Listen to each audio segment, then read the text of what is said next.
Yeah, I'm sorry. I'm too tired. I didn't come up with appropriate intro. I'm posing no casualty on this for once in my life. But seriously, once again, the revolution will not be televised on pay-per-view. A lot of credits to be said with the Dunn Callis family. A timeless finale. Will we see an AEW championship finally on our screen? Will it change hands from who possesses it? Can the cleaner overcome the alpha? And can Swerve beat Ricochet? And will MJF prove his point against Hangman? This and so much more as we simply predict AEW Revolution. Welcome, everybody, to the discussion. Hello, everybody, and welcome back once again to Simply Predicting as we kick off the All Elite League for 2025. You know what this is. I am, of course, the Simple Noah Foster. With me tonight, very simple panel. We three wise men are all into all things wrestling. Shout out to AEW fam. I have, of course, the Renegade Wrestling, JJ Williams, and Mr. Reliable, ... Reliable Walter Cruz. Shout out buddy in the chat that's watching here live or on demand. Please like, subscribe, comment, subscribe, especially to this channel, Rage of Wrestling. Subscribe. Tell a friend, no, I do this for the biggest shows and pay-per-views across all things wrestling. WWE, NXT, AEW, TNA, ROH, Warhawk Ramble. Good to see you. Matt Helms, good to see you. And again, if you want to dictate the conversation, PayPal the passions, or super chat, it's as simple as that. But especially subscribe to Rage of Wrestling. Well, good to see everybody here once again. Nestor, hola, ¿cómo estás? I am literally working so burnt out. Orange Cassidy has more energy than me, but hey, got to get the people what they want. Damn it. So there you go. And plus, I love the Outriders fam. Hope I don't get copyright strike for that. All right. Anyway, JJ, good to see you again. Of course, we got done recording the Fire vs. AEW view impromptu. That'll be uploaded tomorrow because I haven't had time to upload it yet. Again, it was an absolute pleasure having you part of that. And it's going to be great having you part of this, too. How you feeling about this preview come Sunday, pal? There's a few things that I really could care less about. One of which is on the 0 hour, and we will get to that momentarily. But overall, I'd say I'm about a 7 out of 10 for this pay-per-view. There's a lot I'm looking forward to. There's a lot that I know will deliver. There's a few things that have me scratching my head. And I think that's good. AEW right now is on a run. Last night's episode of Dynamite wasn't great. Well, let me put it this way. It wasn't as good as the last few weeks, but it wasn't horrible either. I don't want to make it sound like it was a bad episode. I just don't feel like it's been as consistent as the last couple of weeks have been. That's fair. That's absolutely fair. But they're still on a hot run here these last 4 to 6 weeks of consistent television that is delivering both on Wednesdays and on Saturdays. The throwaway show now is starting to get really good. Not so much a throwaway anymore. Actually kind of making me want to, tune in on Saturdays and watch Collision again consistently, whereas before it was, if I miss it, whatever. But it's slowly starting to become the show that I really want to see, 2 weeks in a row, freaking Queen Aminata, Julia Hart, banner matches. I'm looking forward to seeing what AEW gives us in their first official pay-per-view of the year. Yeah, 2025. Always kicks off AEW Revolution. Arguably, AEW's pay-per-view of last year with such incredible moments, including Sting's retirement prior, of course, to AEW All In that gave us Bryan Danielson's culminating moment with his family, why AEW gave us the most violent pay-per-view in AEW history. There was definitely standouts across the board when it came to the pay-per-views of AEW last year. I'm expecting more of the same because no matter what people might think of Twitter trots, foolish social media antics, questionable booking decisions aside, and cluster creative focuses that collide, maybe some should, some shouldn't, pay-per-views in AEW do not miss. Simple as that. Well, thank you for that. Yeah, exactly. And the specials sometimes, too, hit like a pay-per-view. Just saying. So thank you for that, JD. It's good to have you here. And, of course, it's always good to have... Yeah, there we go. I was waiting for that. That's the one thing it didn't say.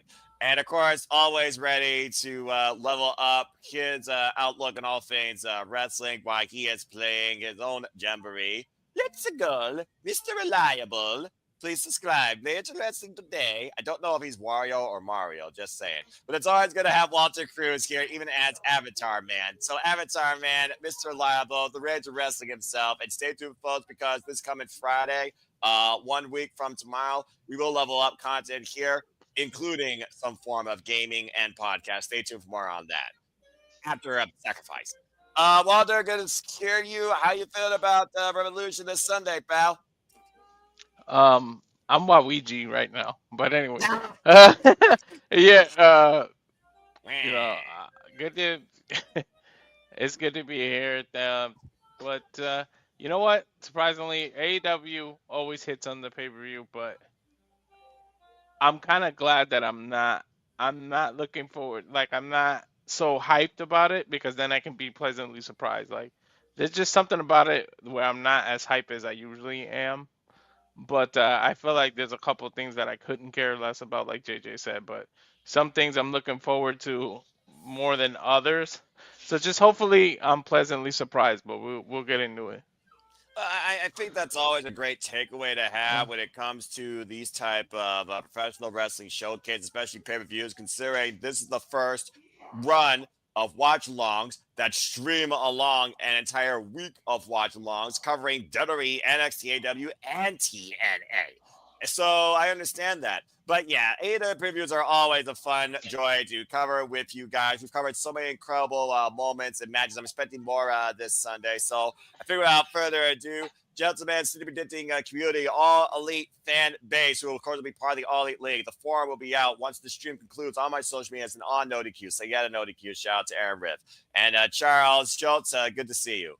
Let's get right into it. So again, folks, this Sunday, Sunday, because Saturday, AEW Collision. Sunday, AEW Revolution. You, of course, can order this pay-per-view on Triller, on payperview.com internationally, on Max, and for the first time ever, Amazon Prime Video, along with other pay-per-view resources. We have a zero that starts at 6:30 p.m. Eastern Standard Time for free across all social media platforms for All Elite Wrestling. And then the actual show kicks off at 8 p.m. Eastern Standard Time. That is the actual pay-per-view. Again, that is all this coming Sunday night. By the way, I was wrong in that thought that I sent you regarding who was in that picture. Botch. That was not Saraya. That was the lovely Sky Blue. And Sky Blue, get well soon. All right. Well, now that I dropped the boom on how much knowledge I know when it comes to people and photos, let's go ahead and drop the boom. And I'm not going to Rizzler because I'm not part of TikTok, but strike a pose if you choose or say whatever. Because we're conglomerating, boy, on the 0 hour because we have this cluster on the 0 hour as Orange Cassidy, Big Boom AJ, Mark Briscoe go up against the MXN collection. Of course, I am talking about Mansoor and Mason Madden, alongside Johnny, insert last name here. That's Johnny TV. So here's some quality random 6-man hodgepodge on your 0 hour for All Elite Wrestling. And yes, we'll be covering it. Well, they will be. I will not be on the 0 hour because, as tradition, I will do 0 hour. Now, again, 0 hour is one of those things we don't really add, but we acknowledge to a degree because if you don't go with the fact this match might be brought to you by Costco and Ray-Bans and chicken, you're foolish. Does anyone have anything to say regarding the fact they think that the opposition of the prettiest trio in AEW, ROH, Tony Khan land, actually has a chance of winning? Okay. That was easy. So yeah, we're all thinking that Orange Cassidy, Big Boom, and Mark Briscoe are going to win. And this legitimate was made last week, Saturday, to get something going. In Orange Cassidy's word, whatever.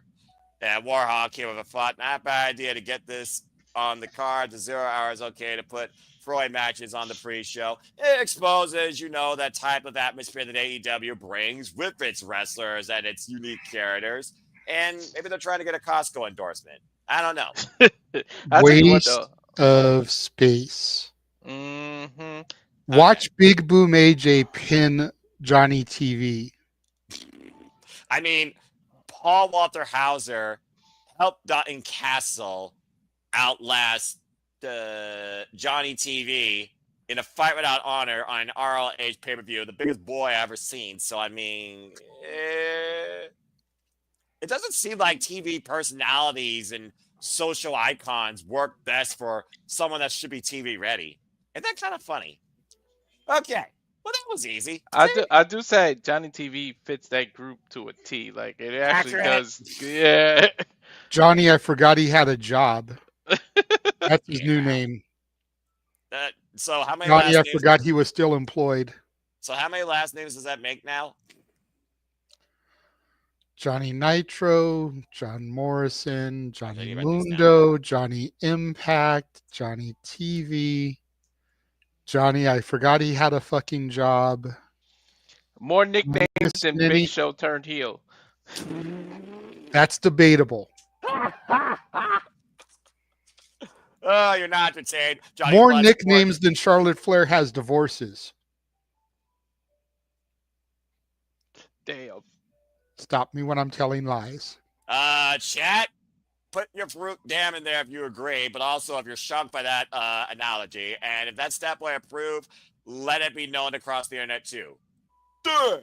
Where are the Jamboree reactions when you need one? Right? That the freaking Nintendo Switch pushed the sticker button 99 plus times. Aaron Riff, you're a madman.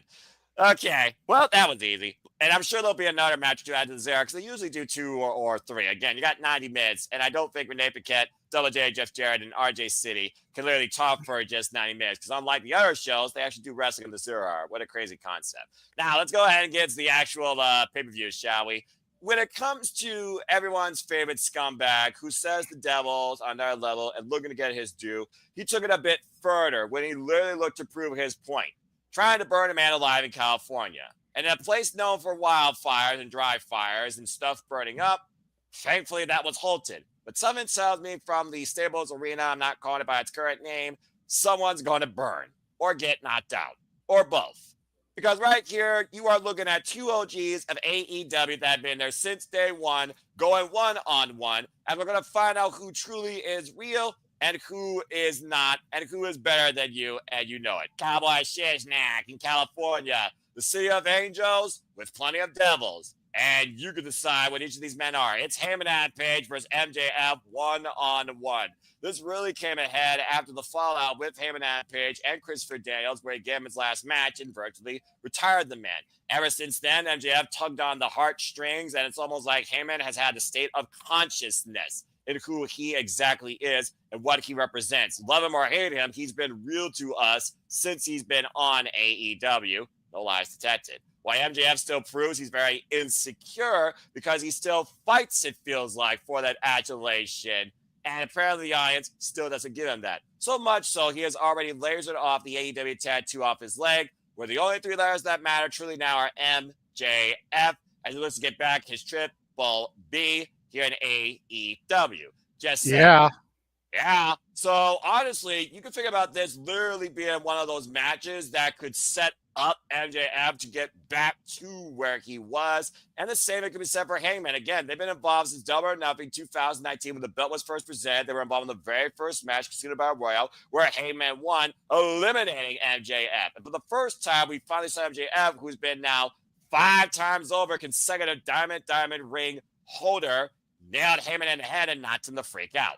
So again, who burns in the city of angels? Who's real? Who's on their level? That is for you guys to decide. And your predictions, by the way, will be finalized on the forum. It's time to change it. 6:30 p.m. Eastern Standard Time, Sunday night. As always, with wrestling, cards subject to change. Predictions subject to change as well. Well, JJ, again, it's one of those matches where we talk about Revolution. A lot's going to be on the line for everybody, and something has to be ahead for both the winners and the losers, knowing that our next stop is Dynasty, where one man said we're going to be creating a dynasty last year, and he was the one leading it. Could the same thing happen, or are we going in a completely different direction? What do you guys say regarding MJF versus Heyman and Page? Well, I'm looking at this match as kind of a pseudo contendership match. I know Swerve versus Ricochet is for the number 1 contender, and we'll get to that match when we get there. But you kind of got to figure that the winner of this one is probably going to be next in line after that. So what makes the most sense, championship match wise, coupled with the fact that Hangman has kind of been, I don't really want to say a tweener, but he's been kind of like an anti-hero babyface here lately.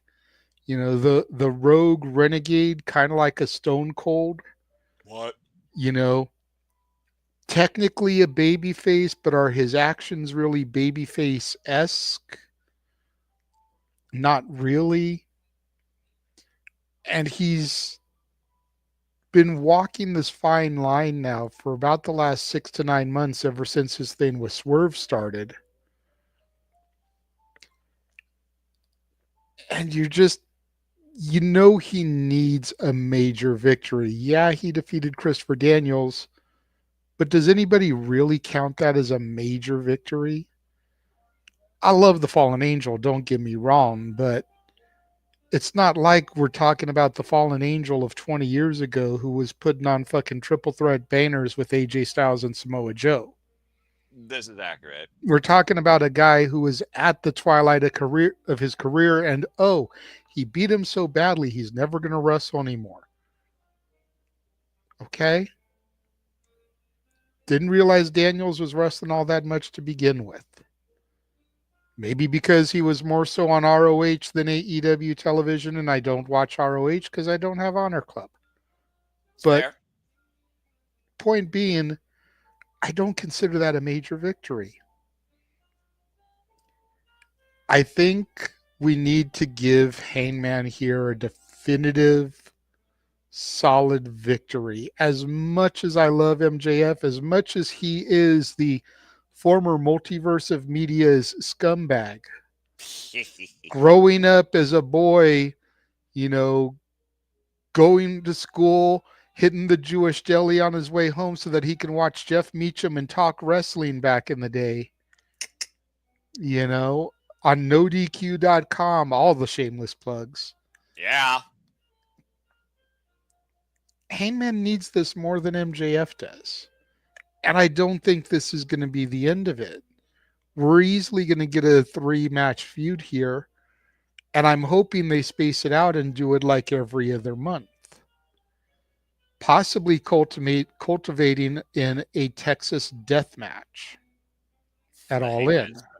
The Hangman's especially, or literally Double or Nothing, where again it all began for both these men. Where of course we know that will not be in Las Vegas, that will be in Arizona. But it's a very astute point because I do think both men want to get back to the AEW World Championship. At one point, Heyman, while he was so delusional, telling everybody to stay out of his business, he said things will be right once he's champion again. Why MJF finally put his Pachacho in the rearview mirror at World's End and has literally been focusing just on himself, saying this year is when the devil gets his due. You know he wants to get back on the Triple B, and of course he previously beat John Moxley for his inaugural and only run as the AEW World Champion, longest reigning AEW World Champion in AEW history. So I can understand definitely where you're coming from, but it's also one of those fans with Hangman now showing how real he is, giving up this vulnerability. Revolution has been the stage more so for Maxwell Jacob Freeman, despite the fact Heyman's beaten Moxley in a Texas death match, to your point. He's beaten Bryan Danielson in an Iron Man match. He beat Cody Rhodes one-on-one with the use of that diamond ring, though, just saying. So it is one of those things where this match truly could go either way, but we also know how sinister, conniving, and sneaky, but also how incredibly gifted MJF is in that ring. So I understand where you're coming from. Walter, what do you got to say? Where do you stand? I agree with JJ. I think Hangman needs it more. So he does. I feel like he is gonna get it, but I said this on Spaces and I said this earlier. How can you have like hopefully Collision kind of changes it? How the hell do you go from literally threatening to burn somebody alive to just a regular singles match? Like you just threatened my life. There's no way I'm gonna go to you one on one on a match where like I can get disqualified or counted out. Give me a hardcore match. Give me anything else. But hopefully he's right and they lead to a Texas a Texas death match. But if you were gonna do that, then you should have saved the burning him angle for right before you did that. So at least it made sense. Like holy shit, now he has no restrictions. He might be able to actually burn this guy alive on TV. Jesus. You know what I mean? This is AEW, the most violent company right now in the States. So you're not wrong to say what we have seen Hangman do in Texas death matches and the violence we have seen in these matches. And God forbid me put something out in the ether. There is one thing AEW hasn't done yet. A Ring of Fire. I'm just waiting for a Johnny Cash endorsement, considering Johnny Cash, Ghost in the Sky, which was used by Heyman. We were seeing nothing but red. Case in point, Revolution, John Moxley, Texas Death Match. But continue. Also, yeah, I mean, I know it's not the Fiend and Orton. I know we aren't in the cinema match era anymore, but like other than that, how the hell would you burn someone alive? But I kind of don't want to see it. But either way, fair enough. And I see why you both picked the Hangman, and it is one of those things right now. If Hangman truly is on this new road to his own redemption, the Revolution is probably where you stick a claim in it. And considering this is what Christian Bale is trying to bring out of his friend Hangman, might I add, these two shared the ring together in Hangman's very first match. And thank you, Fallen Angel, for your entire career. And yes, Safet, that is also accurate. Please, folks, you're here. Good Lord, this freaking country sometimes. Don't forget to adjust your clocks forward 1 hour. Thank you, Safet. But I think, honestly, right now, considering also this is wrestling, usually the person that has the upper hand going into the pay-per-view, we know what's supposed to happen in storytelling, especially when it comes to round one. Then again, AEW confuses me more, and sometimes I enjoy it, but also it hurts my brain. Right now, I am going to agree with both of you and say that Heyman and Page wins. But again, like you said, we got Collision. There has to be some go-home angles, and there has to be some rebuttal for a Hangman, in my opinion. Again, this might change, but right now I do think it makes sense for a Hangman to start that road back to redemption, proving that not only is real, he still has MJF's number when it comes to one-on-one in that ring. So I'm going to go with Hangman right now like the both of you. All right. Well, that was a nice, simple way to start the show. Let's go ahead and change gears to a match that people may or may not know enough about the opponent versus the champion. And quick here, fame by Jamboree 20. Usually, though, in a multi-match feud, the heel wins the first one, so the face gets to fight from behind. True, but this is MJF we're talking about. And what's the one thing that Hangman and everybody praise upon MJF? His insecurity. Sometimes MJF can be so insecure when he doesn't prove his point. Remember when he was screaming as the freaking staff came out to stop him from burning him in the theater? Let me prove my point. Let me prove my point. If he doesn't beat Heyman, he still has a point to prove. So honestly, he might literally go himself into another match. It'd be a very interesting dynamic, in my opinion, for MJF. So again, not wrong, but again, AEW loves to flip the script. Let's go ahead and move on into a match that I'm sure is going to flip everyone's lid and mood, because depending on how much you know at Stardom, you probably know nothing about this.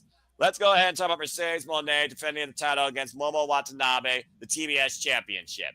TBS champion, of course, has been champion now since Double or Nothing last year, beating Willow Nightingale, and of course had 2 Match of the Year candidates with Chris Statlander, the, I would say, most complete worker that brings out the best in people on the AEW Women's Division right now. Stats are be where it's at, damn it. But of course, Mercedes Moné that carries 4 belts across 3 different companies, and it might become 5 because guess what, folks? She's heading to House of Glory to take on Megan Bayne, so let that just sit in your mind. Momo Watanabe is part of Stardom, the all Joshi promotion in Japan, won the International Women's 4-Way at Wrestle Dynasty to challenge for any championship she wants. She picked this probably out of familiarity. This is a rematch from NJPW's Capital Collision last year for the NJPW Strong Women's Championship that Mercedes Moné won. The only thing that could be the difference maker here is that Billy Stark's in her corner and swings that baseball bat than the best slugger on the baseball team that plays in LA. I don't know who those people are because I don't watch sports.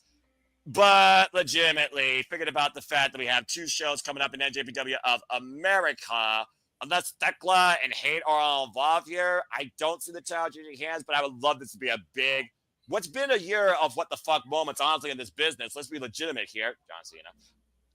I would love to see Momo Watanabe win this because Momo Watanabe, to me, is one of the people in Stardom that did not get her just due in the star power she could bring. Now, when she was Wonder Stardom champion and Saya Kamatani, of course, was pretty much shining beyond her. Now she leads Hate as the Wonder Stardom champion. So again, unless you're a Joshi fan or a Japanese professional wrestling fan like me, you probably will not fully understand this. But I will simply say, Ah, damn it. This train needs to be derailed better than the Amtrak that's in LA or New York. I don't know what transportation we use. Ah, damn it. Here we go. JJ, look at what you started. Damn you. I'm going to say that Monet does retain reluctantly. I damn it. Walter, what do you got to say regarding this besides Safet's comment?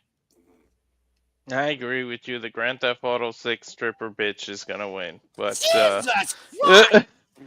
I so want her. Like I really want Tone. I want her to run into trying to unify the Women's World Championship with the TBS, and that's when she loses. She loses to whoever, like either Storm. That match. I don't want to give away my prediction, but whoever that champ is at that time, like Mercedes gets so confident where she's belt collecting, where she tries to unify that, and that's where she loses, like a ha ha fuck you type thing. That's what I'm hoping ends up happening, because like I'm so sick of seeing her on the screen. Like this Earthworm Jim Grand Theft Auto stripper chick can leave. Like goodbye. Wow, I thought JJ roasted the 0 hour match last night. Try completing more adjectives than that, JJ. Damn, Walter. What the hell? You just leveled up your freaking roast game. I'm sure some people approve. Again, JJ, rebuttal? What more is there to say? I mean, everybody knows my disdain for Mercedes, but you're a fucking idiot at this point if you're betting against her. I mean, winter fairs have happened in Los Angeles. You would know that. I know, but if the rumor is true, let me rephrase that. Let me restate that. If the rumor is true, and Tony wants Mercedes to take away Jade Cargill's record as the longest reigning TBS champion because of petty shit, she has to hold it until October 17th of this year. By that point, we usually already have had Wrestle Dream. Yes. October 17th is a Friday. Yes. So unless Wrestle Dream was going to be the 18th or the 19th, which again, we usually have it in early October, not mid to late October, she's not losing the title until Full Gear, which is November. Gives her almost an entire 30 more days before she would drop it. I was about to make an Earth, Wind, and Fire joke too. You said September, but continue. Breathe, brother. Tranquilo. I wish during the time that she wasn't on my TV, she was eating some 2 pieces and a biscuit. But again, if you're betting against Mercedes, you're basically throwing your money into a furnace. This is no disrespect to Momo Watanabe. Very good on the last name. I listened to you. I got told. So, no disrespect to Momo. But if I had the opportunity to challenge for any championship, I wouldn't be going against the woman who has creative control and can say when she wins and loses. I'm just saying. Yeah. I'd be going against the CMLL champion. I'd be going against Athena. I'd be going against somebody from New Japan Stardom, whatever the other belt was that she could challenge for. Mayu Iwatani, IWGP World Championship. Thank of course, you. She challenged for that in a match of the year candidate last year and lost. But running it back, with somebody she's got history with, I could totally see her taking the belt in the rematch. The last person that would be like winning the opportunity to channel for any championship and going against Roman Reigns in the middle of his fucking 4-year reign. You're going to lose. That's you fair. Ain't going to be the guy. That's fair. I acknowledge that comment. You're not wrong. Going against fucking Goldberg in the heart of his streak. Going against Hogan in the 80s. Going against Bruno. I'm just saying. It's You fair. basically are just surrendering your championship opportunity. Well, hey, Momo Watanabe gets to showcase what she brings to the States, and maybe she'll have all of hate with her. Maybe she'll have a Natsuo Tora. Maybe she'll have Saya Kamatani. Maybe she'll have They ain't Mina. gonna pay to fly any more people out here than they have to. I That's suppose why that's they're using her on Collision. Like shit, we've already got the bitch out here. May as well get an extra match.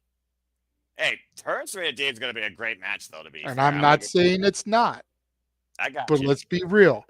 They're making use out of the fact that they've got her out here. All right, that's fair. Okay, so I think we dissected this as far as the aspect goes. And again, if bids can fly and you think you can hit the lottery, play the numbers 6, 19, 24, 37, and 14 and see what happens. And Austin 98 is also another thing. Plus, dropping the name Athena, Billy Starks, of course, who literally threw tea in Monet's face. Hey, that helps with facial, I guess. I don't know, hot tea. And then again, I think Billy Starks and Mercedes, when they might be a mini program, and Athena might finally move out of RLH and go after the CEO. That might be the one person that could dethrone her, considering she's the forever champion in ROH. Although there has been rumor, that the Renegades have been watching the CEO and might want to be part of her business office for all we know. So that might be a little bit of faction warfare if I do think this goes into Stardom versus AEW down the line.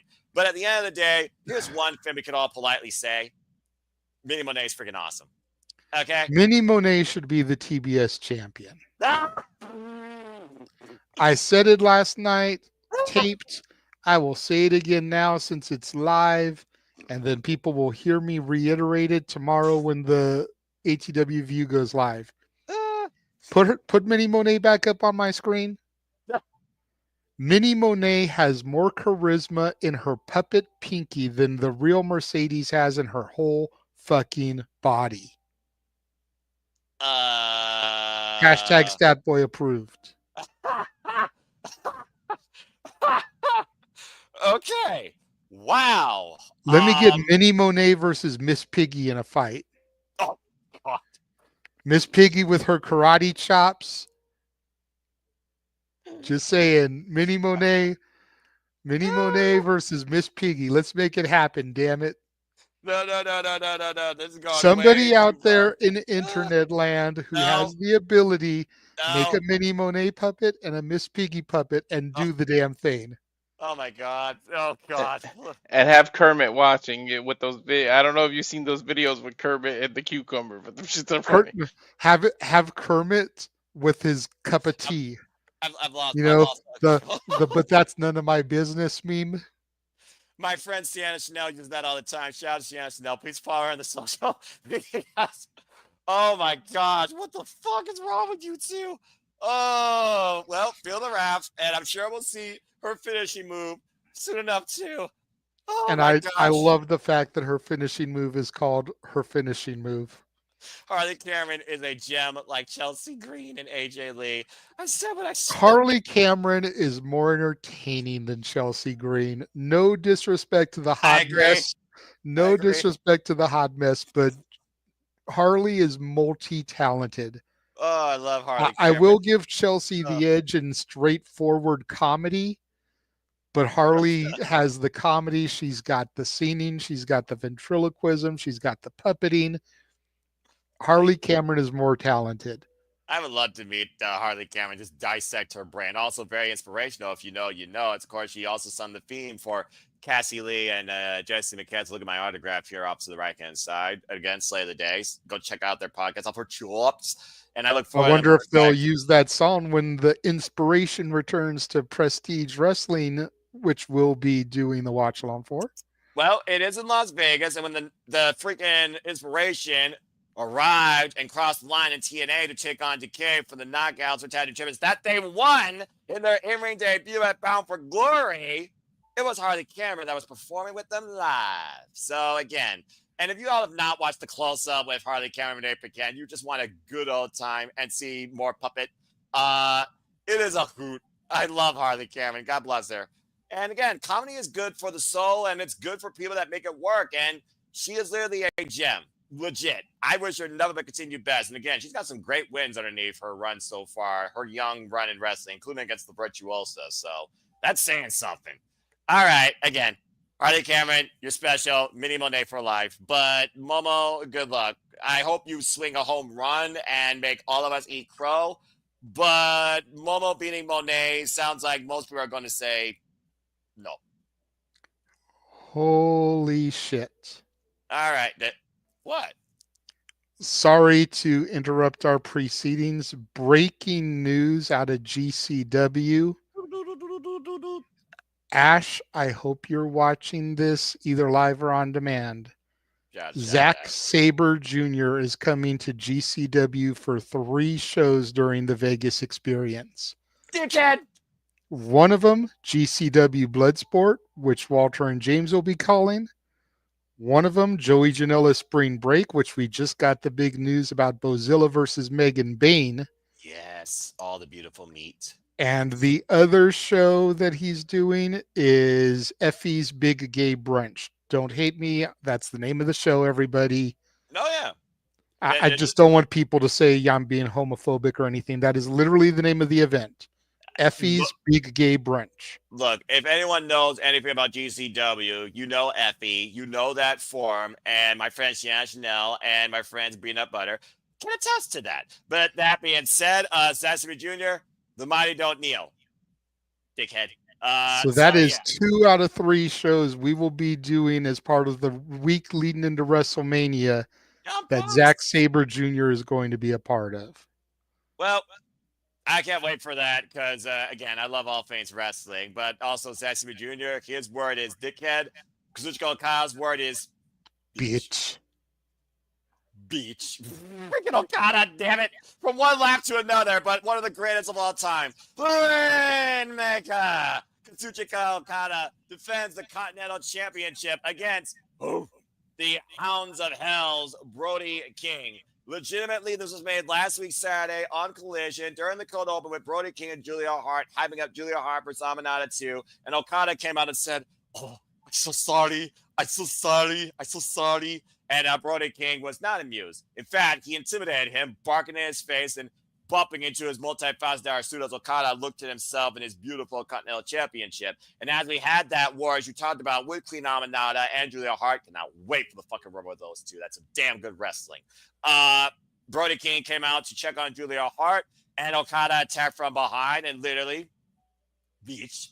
This match was made official. We also saw Wednesday night on Dynamite in this Road Revolution tag where Kazuchika Okada and Brody King clubbed each other to the outside of the ring. Neither men were involved in the decision. For those that don't know, Kazuchika Okada has held the Continental Championship since last year, March 20th, when he beat Eddie Kingston in Toronto on AEW Dynamite. He is now the current defending Continental Classic champion as well, and it's going into his 11th defense of this title. James said it best, the best worker since Ric Flair. And since adopting this dirty persona, he very well might be right. It's also one of those things where that Brody King has a tremendous upside. We're out in California, of course, a student of the Santino Brothers Wrestling Academy. If you know, you know, folks. And Brody King, who basically Cope endorsed, says that time for you now to lead the way, as of course the Hounds of Hell, formerly the House of Black, have come into the light, no longer deafened by a voice in the darkness. If you know, you know.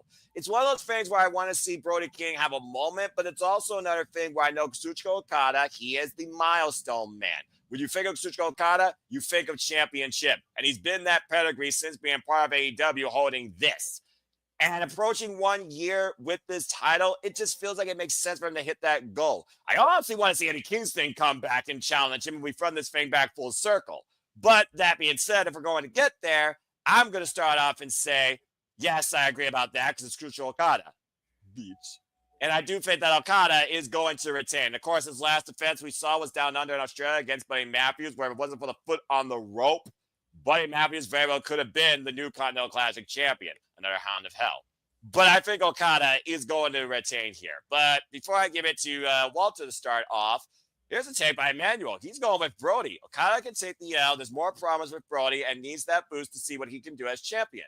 Well, considering he was a breakout star in the first Continental Classic that really brought him to that singles potential's promise, I can definitely understand your sentiment. Walter, what do you guys say regarding this? Do you have a new Continental Classic champion, or do you simply have Okada retaining and saying, beach? I got Okada retaining. The match was put together too last minute to really do a title change. And the fact that Okada's playing intimidated, he's gonna go out there and prove that you don't scare me, beach. It's all an act to get Brody to be overconfident, and then he'll take advantage of that.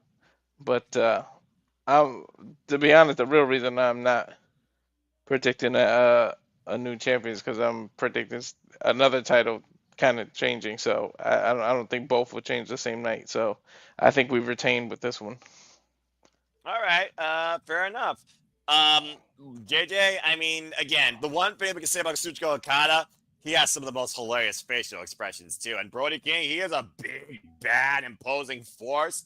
And it's one of those things that he could definitely take Okada to his limit. Plus, it's the Battle of Lariats. We know he's got the Rainmaker, but Brody King has that ridiculous lariat with, might I add, that surgery repaired right arm, which he still wears that taped up cast to this day. What do you guys say regarding this championship match?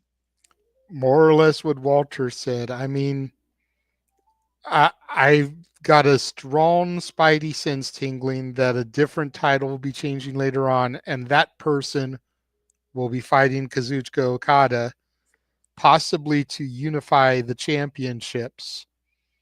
So, yeah, there's more money with Okada versus that guy than there is with Brody and that guy. So, Okada retains just off of sheer business sense. Business peach. Well, Okada's definitely all that. All right. After all, Okada took that guy's spot in the elite, so there's personal history and professional history. I love how much you love long-term storytelling. You put the ties together, not just in AEW, but you also put the ties together considering these two have been locked in warfare since Wrestle Kingdom 11 that made Dave Meltzer absolutely famous and infamous for all the right and wrong reasons. And still to this day, one of my favorite trilogies of all time professional wrestling. So from one world champion to another world champion, cause and effect, JJ, you kick things off here because it sounds like you're cooking something big, probably the biggest match AEW has ever booked at their biggest stage, usually which has been All In, going stateside for the first time. And how fitting it's during Dominion season, even if that's in July and Dominion's in June. And Walter, Dominion, just consider that and Sakura Genesis as shows we might cover prior to the G1 climax in our watch along. They're two of the biggest shows in New Japan Pro Wrestling's calendar, next to Duntaku, just saying. But anyway, let's go ahead and talk about the Rainmaker's greatest rival. By God, Kenny Omega, the cleaner, as Konosuke Takeshita defends the AEW International Championship against Kenny by God Omega. Of course, Konosuke has been a phenomenal national champion since winning this title at Wrestle Dream and successfully retaining it across CMLL, Maple Leaf Pro Wrestling, and New Japan Pro Wrestling against the likes of Josh Alexander, Shingo Takagi, and Tomohiro Ishii. He also has defended this against TJP. He also most recently defended it against freshly squeezed Orange Cassidy, where legitimately almost someone had a heart attack when Orange Cassidy nearly won. Kenny Omega, of course, the history of him and Konosuke goes all the way back to DDT Pro back in 2012 when these two first met. But of course, Konosuke already had 2 wins over Omega within a single week. One in trios and one in singles action. It was literally at AEW All Out 2 years ago that the Alpha, now known, beat Omega in one-on-one action, clean as a whistle, in Chicago. And here we stand with Kenny Omega, new lease on life, rebirth after surviving diverticulitis, looking to get the title he believes represents AEW. And of course, also stick it to his former friend and his former mentor, his former manager, Don Callis. But what JJ's cooking might already tell the story. And again, this is Kenny Omega's new lease on life, and legitimately, this is one of the things when he says change the world, this title is the world. And we are in for another instant classic. I'm sure Warhawk approves. Go ahead, JJ, and talk about this because I feel like you're going to say something different versus the previous match. Yeah, I like Takeshita. Or as I like to call him, Konosuke Takeshita. Damn it. No, you know I know how to pronounce his name. That's I just me know. being funny. You But know who I'm growing to I entertain. like Konosuke Takeshita for real. I He's think he incredible. is a hell of a worker. I have been mesmerized by him and Okada since they started coming over to AEW from Japan with the Forbidden Doors and stuff. There's something special about Takeshita, but you cannot look me in the eye and tell me that he has not fallen off drastically in the last 6 months here with the Callis family. There's been so much shit happening with the Callis family. Takeshita has almost felt like an afterthought, Mm. especially with this Fletcher Osprey rivalry, especially with, gaining the services of the Murder Hawk machines and bringing them in and losing Powerhouse Hobbs. Like, there's been so much shit happening. It's like fucking 1999. Everyone done forgot about Takeshita like they forgot about Dre. I And understand. then again, if you listen to the grumblings online and you believe the rumors that Tony is looking to get rid of a belt and unify the international and the continental championships and turn two belts into one, For not bad, yeah. essentially creating an intercontinental championship, which again, I said it on ATW View, I'll repeat it now.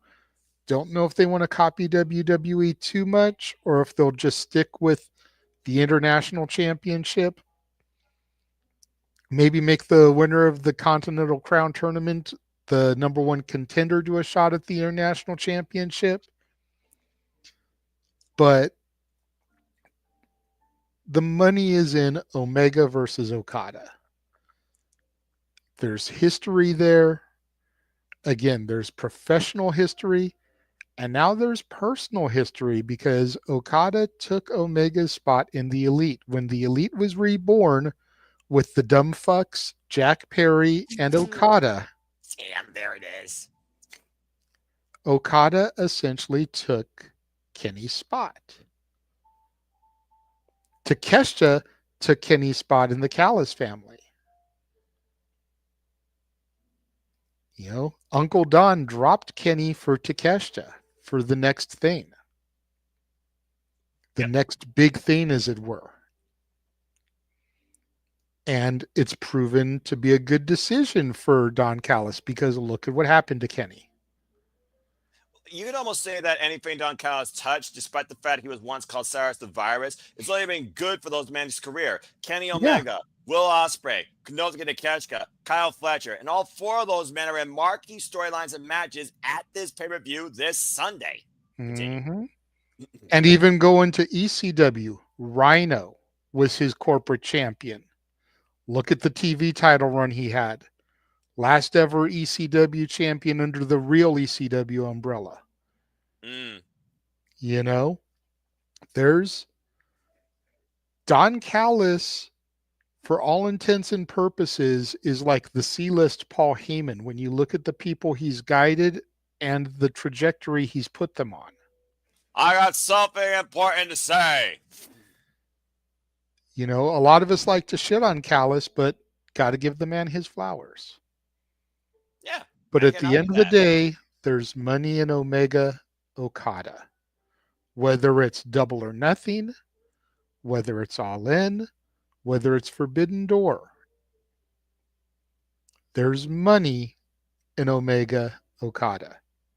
There's not as much money in Omega Brody, Takeshita Brody, or Okada Takeshita. Although I want to see Takeshita Okada go one-on-one just once, and it was teased last year at AEW All Out, and it turned into a four-way. Absolutely. Because Absolutely. There's some money in that match, but there's not as much money as there is with Omega Okada. Well, Kenny Omega versus blank, you're in for something special. You could literally just put it in freaking search and look at Daily Motion clips Yeah. of matches, and it's like, This is a special man of this business. As Always has long been, always will be. as long as his diverticulitis doesn't come back and bite him in the ass, because Mm-hmm. essentially that's what took Brock Lesnar out of UFC. He Yep. battled it, tried to come back, and it kicked his ass again. He was unable to do it. Yep. As long as Kenny's diverticulitis doesn't come back to bite him in the ass, that match is going to sell out and could easily main event the show despite it not being for the world title. Yep. Then you got to figure whoever comes out the victor in that match is probably going to end up going against Osprey. Yep. So again, Trajectory. money, money, money. Omega's the new champ. I love you, JJ. Yeah, but again, Konosuke Okada needs to happen. Well, Walter, we also know Konosuke Takeshita. He has been quite a worker, more so outside AEW this year particularly, because, of course, he works the Pro Japan Pro Wrestling. Not only did he have 2 back-to-back wins at the Tokyo Dome, he had a great defense against Bolton Oleg at the new beginning. And Rike Oiwa has also called out the Alpha. So there is that. Again, I watched New Japan for Wrestling verbatim. Shout out to Batty for Wrestling. Go subscribe to her channel today. She will be, of course, talking about New Japan Pro Wrestling here in the very near future, including the New Japan Cup and the anniversary show that just happened today. And again, I'm hashtag spoiler free, and I'm just going to leave it at that. All right. Well, Walter, what do you have to say regarding Takeshita versus Omega 3 in AEW and the aspect of sticking it not only to the Don Callis family and Don Callis himself, but what it can lead to based on what JJ is cooking? I completely agree with JJ because I was cooking the same thing. That's why I said based on These two what. share the same damn kitchen. Like look, seriously. we are 2 fat men from different sides of the country. Fair enough. I'm just saying, like, he is the stoner version of me. Mm-hmm. It's true. It's true. Well, so you know, it's time. It's time. It's new champ time. We definitely get a new champ here, and it just makes sense. And this is not only that; it's a reward for what Omega had to go through, and everything and coming back from him, and what he did for this company, and how he represents it when he goes to New Japan and other places. He represents Tony and AEW, and like I get MJF, I respect everybody else, but Omega should be AEW's golden boy. I don't know how it became Moxley, but it should be Omega because he's like a day one. I get Moxley's kind of a day one too, but he's really originally another company's guy. And I know Omega's New Japan's guy, but like Tony should have put his stock more in Omega, and I just feel like he can carry the company better, and he's gonna win this. And like JJ said, combine the titles. I don't know what you name it because I don't think you wanna say Intercontinental. Max Championship. Yeah, I don't know, and I can't stand the word undisputed to be honest. So I don't know what you're gonna do with it, but we'll see. It looked like JJ wanted to say something else. Yeah, I just came up with the greatest analogy here. Go for it. Okay. Will Ospreay may be Tony Khan's shiny new toy, right? But Kenny Omega is his original shiny toy. Kenny Omega is Woody. Will Ospreay is Buzz. Well, considering that Omega and Ospreay, who of course were also betrayed and endorsed by Don Callis, and formed a tag team, and their only tag match so far had, again, a match that they made both our top 10s down under in Australia. And you're talking about 2 of the best professional wrestlers on the planet. You very much be onto something, JJ. So again, cause and effect. That's going to be the story of Evolution when it comes to a lot of these matches, where we might be literally building out 2 All In just from the start. So again, I definitely agree. Like I said, Kenny Omega, it's his new lease on life. He literally came back to life. I mean, his freaking theme is written by composers in the Final Fantasy freaking video game franchise. Just saying. We saw what he did at Wrestle Dynasty, and Kenny Omega is still out to prove why he is the best bout machine. And why Kenny Omega says, I'm the best bout machine. Now, the last time they were in the ring together, to your point, before he was fended off on a stretcher, there's only been one best bout machine professional wrestling for me, and his name's been Kenny by God Omega. And for those that are wondering, yes, I discovered Kenny Omega in New Japan, but it wasn't necessarily Wrestle Kingdom 11. I discovered him when he won that WWE Junior Weight Championship from Izuka Taguchi, for Pete's sake, at Wrestle Kingdom. All right, so it's not just Wrestle Kingdom 11 that's defined Omega for me, but it's definitely that match, that trilogy that put Kenny Omega on the map of professional wrestling, and New Japan for that, man, on everyone's lips. So unless you knew about Hulk Hogan and Antonio Inoki back in the day, also like me. Either way, as a fan of professional wrestling, I cannot wait to see what comes out of this. But I do think Omega gets the win and sticks it to Don Callis. Kenny Omega for the win, while Kano's going to focus on the Never. Keep in mind, he holds 2 belts. He focuses on the Never Openweight Championship and defends that across New Japan, DDT Pro, and the New Japan America shows coming up. Keep that in mind as well. So there you go. All right. Well, let's go ahead and move on. And Walter, whose house? Run's house. Garments? Right. Fair enough. Let's go ahead and talk about this match legitimately let me take down that banner so y'all can read it. Number 1 contendership for the AEW World Championship. Swerve Strickland versus Ricochet 2. And this really goes a lot farther than AEW, but I'll keep an AEW context for now. Of course, Ricochet bounced on the scene last year at AEW All In, became this superhero coming in, and now is this villain. And of course, this really came forward after Ricochet was embarrassed by Swerve Strickland with the TPing of the year at World's End, when Ricochet came up short against Kazuchika Okada. And then he stabbed Swerve Strickland in the head with golden scissors and has been his own villain ever since. After these two finally went one-on-one in February, the most dangerous man in AEW who lost Ricochet via low blow, he not only lost the match, he lost some of his pride, including pride of his family, from Prince Nana, as Ricochet is holding the robe of Jimmy Rave hostage that goes all the way back to the original embassy that Prince Nana holds so near and dear, saying that robe represents honor and prestige and was not bestowed upon him. You are disgrading it. So, to GOAT Ricochet in facing Swerve once again and a chance to get that robe, this is the number 1 contenders match. The winner will challenge for the AEW World Championship, next date to be determined. As the most dangerous man might have been reawoken again in AEW, the guy that signed on the dotted line at Revolution. Put that in perspective, folks. Literally 3 years ago, and of course created his dynasty last year after Revolution. It's one of those things where literally Swerve Strickland might finally be going back towards the AEW Championship, and you might finally build towards Swerve versus MJF.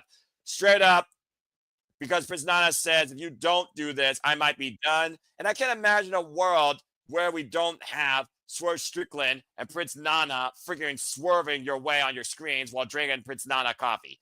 I gotta go with Swerve Strickland for the win here. I mean, again, he already got the better of Ricochet during the contract sign. We stabbed him in the head with the whole pair of scissors. But during the Road to Revolution tag match, it was Ricochet that beat Swerve with assistance from the Continental Championship out of nowhere. Crooked win. And again, wrestling logic. I know you can't put logic and wrestling in the same sentence, but it feels like to me, Swerve Strickland is justified to win this Sunday. So I'm going with Swerve Strickland. And we got Avatar Man and Cody Rhodes. This is interesting. Walter, what do you guys say regarding this number 1 contendership match? Honestly, I wholeheartedly and confidently we're gonna go Swerve no matter what. But then I went on Spaces earlier with JJ, and someone brought up Nana turning on Swerve because he didn't get his robe. I forgot who it was, JJ, that brought that up. It was me, actually. Yeah, you said the robe thing, but somebody brought up him turning. Yeah. Somebody brought up him turning heel, and then I made sense out of it. Yeah, right. And the fact that like now that actually, I'm glad you made sense out of it, but it's like, what if that does happen? But I feel like Swerve. Definitely. Exactly. Well, but think I did about so it, many Noah. puns earlier. Think about it, Noah, before Walter elaborates here. Nana helped Swerve buy his childhood home, only for it to get torched to the ground. Mm-hmm. Nana lost his robe and asked Swerve one thing: get the robe back for him. Has Swerve done that yet? No. It wasn't even Just on saying. Wednesday Night Dynamite.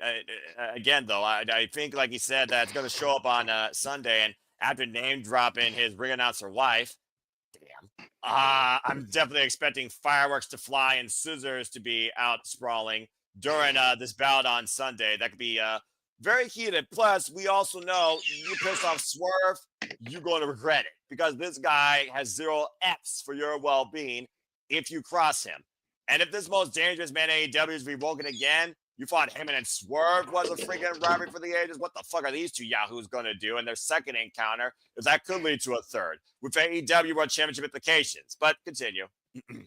Yeah, and I just now I'm a little worried. It's not as concrete or easy as I thought of it was gonna be, but I don't know. Part of me thinks it might be.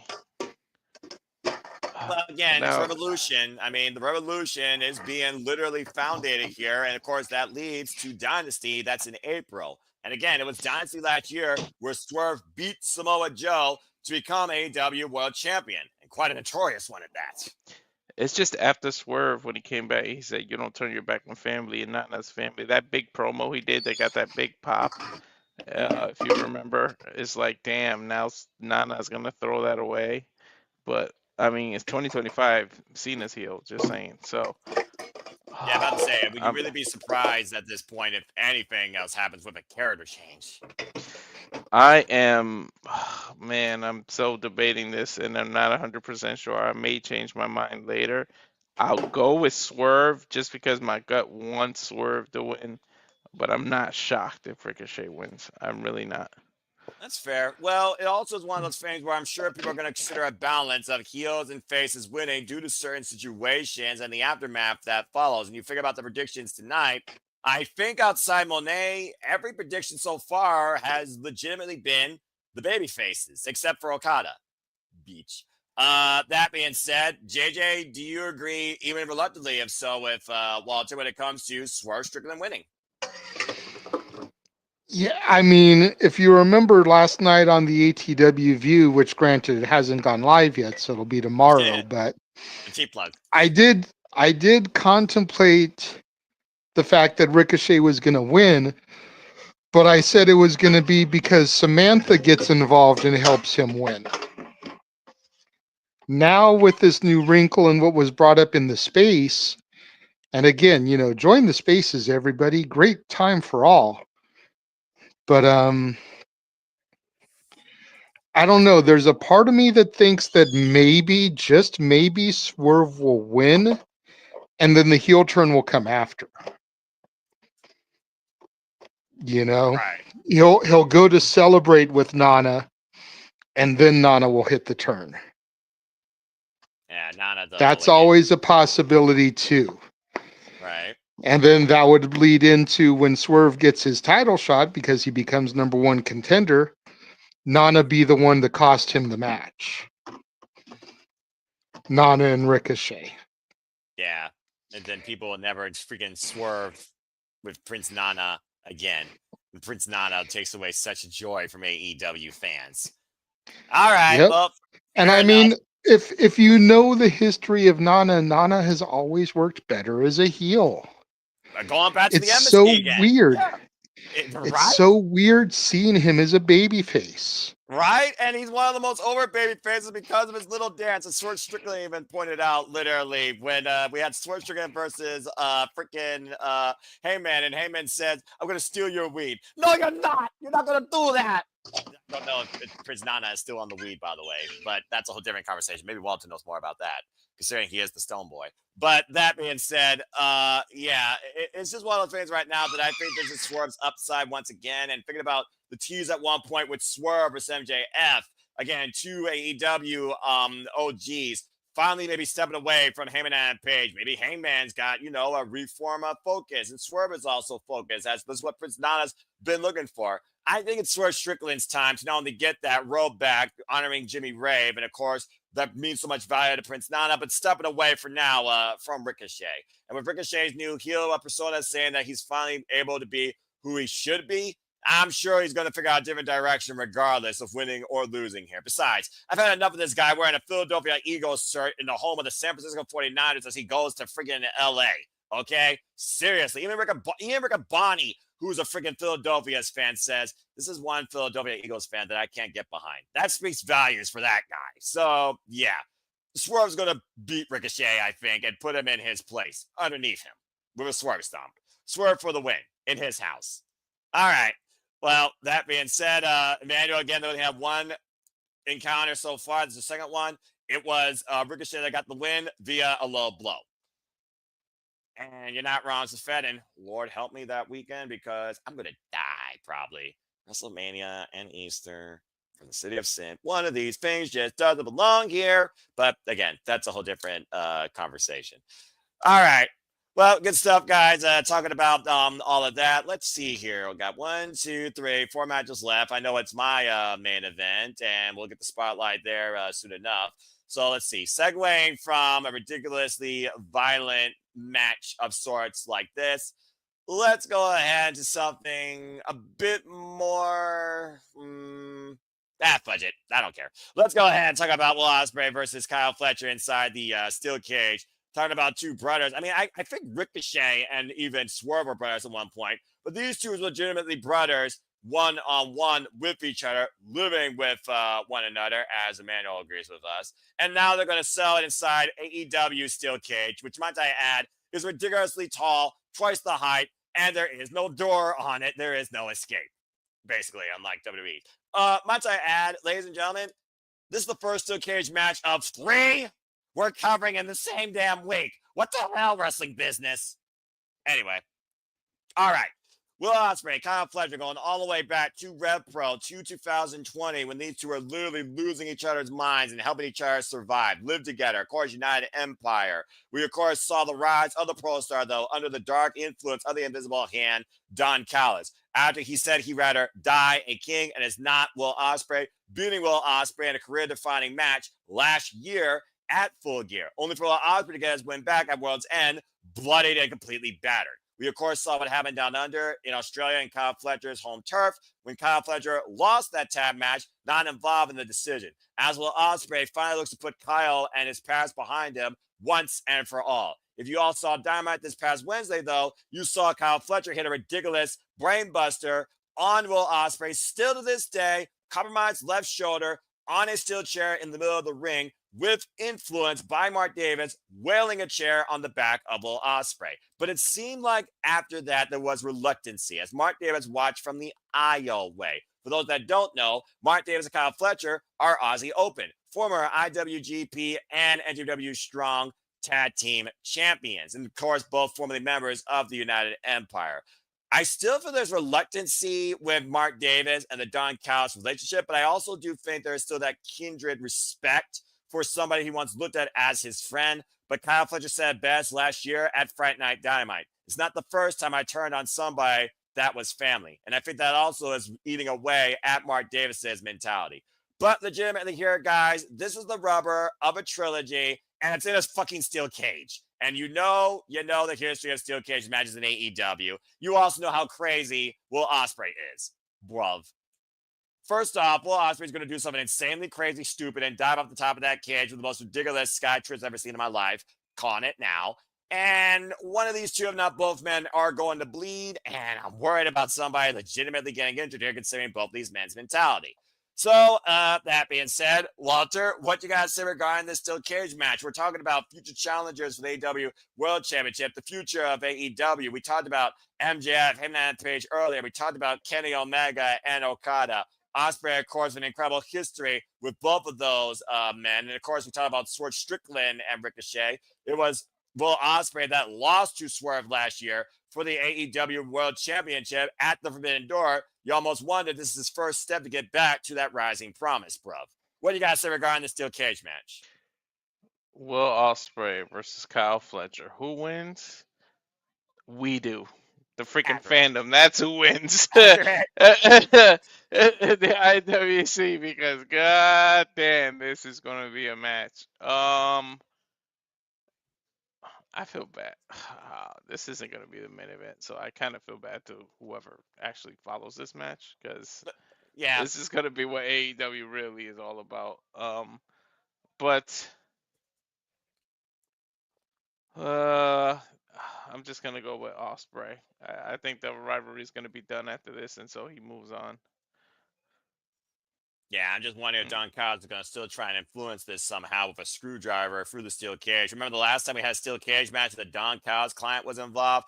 He stabbed Kenny Omega in the head with a screwdriver, and John Moxley Hmm. beat the man after they already broke through the steel cage. We've seen steel cages with people diving up the top, including but not limited to Cope and freaking Cody Rhodes.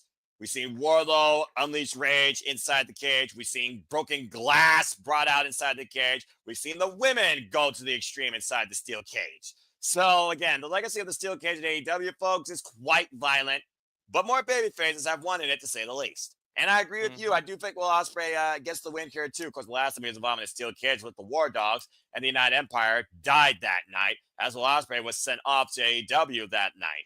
But it's also one of those things right now where I think Kyle Fletcher, such a young uprise for this protostar, former Ring of Honor World Television champion, of course, still very young in his career, 25 years of age, so much promise. Semi-finalist, of course, in the Continental Classic of last year, and getting that win back against Mark Briscoe, another great match. I just think right now that the upside has to go to the opposition to the Don Callis family. While they looked absolutely unstoppable and powerful last year, this, I think, the point where the Don Callis family starts to fall. And whether or not that means that Don Callis betrays the Alpha, that's a whole nother conversation. But I do agree with you. I do have Ospreay surviving. Pray to God don't injure yourself.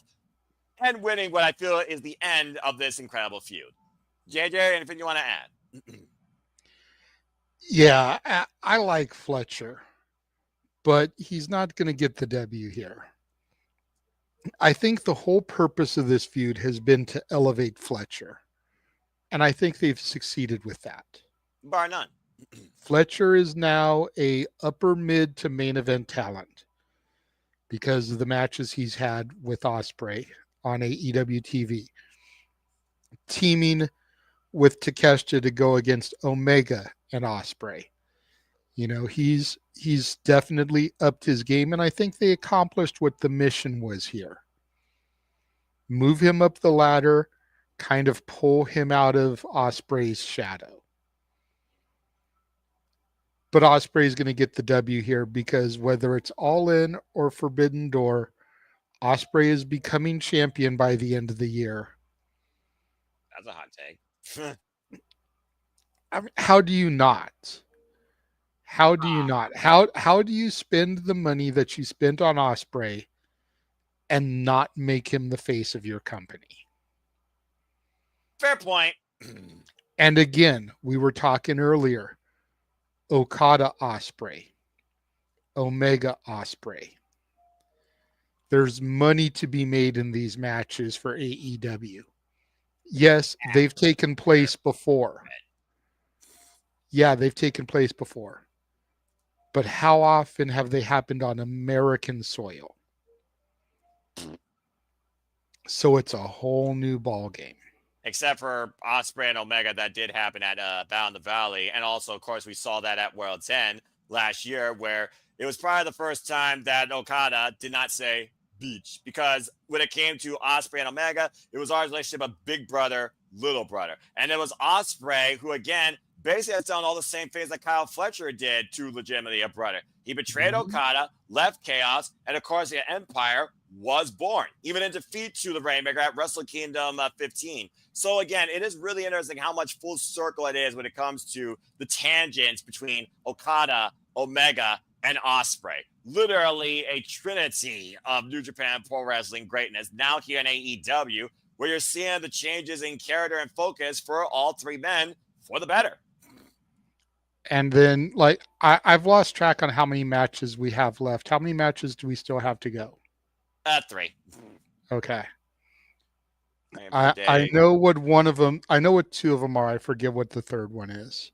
I'm sure you'll know here in a moment. Oh no, never mind. It just came to me. Never mind. There it just came to me because I had to think about what we haven't discussed yet and the music that played at our outset. But I love that. I don't know. You know what? Let's save that match for the semi-main because I want to say, if you don't mind me hijacking just a little bit, and I hate people hijacking the spaces. Walter knows this, but with what I was saying about Ospreay, and you make him the world champion by the end of the year, I think the $1 million question is who does he beat for the title? And I Well, feel like either of these matches works for Ospreay. Because if it's Ospreay versus Moxley, yes, we have to suffer with him as champion for another 6 months or so. God fucking help me, I don't want that. But Ospreay becomes the conquering hero that defeats the Death Riders. If we go Ospreay versus Cope, it's the young guy with the bright future in professional wrestling beating the grizzled veteran of the game. It can be a babyface versus babyface match out of respect. Yeah. And it would work because Cope is that guy. He is that vet. He's been around the block, multi-time champion. Never thought he would come back after his neck injury. And now here he is, the world champion again, passing that torch to the man arguably with the brightest upside on the roster. Yeah. I like it. I like it. But also, there's a lot to, and no, I don't forget Christian. But even if Christian cashes in his title shot and takes the belt immediately off of Cope, I don't see Christian as a long-term champion. I don't see Cope as a long-term champion. I see them both as transitional champions used to further storylines. Christian versus Cope is something everybody wants to see. Absolutely. So I could see that culminating at either Double or Nothing or All In. Text us. Where was TLC 2? The Astrodome. Astrodome. In Texas.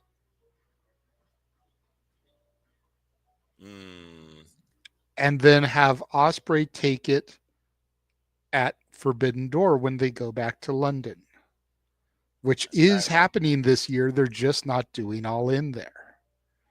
And you give Ospreay that big victory.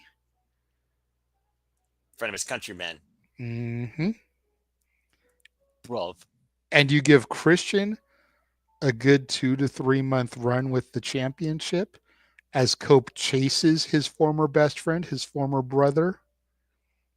And you give Cope a month and a half run, which sounds bad in the scheme of things, but he gets that moment main eventing at Wembley and putting over the future.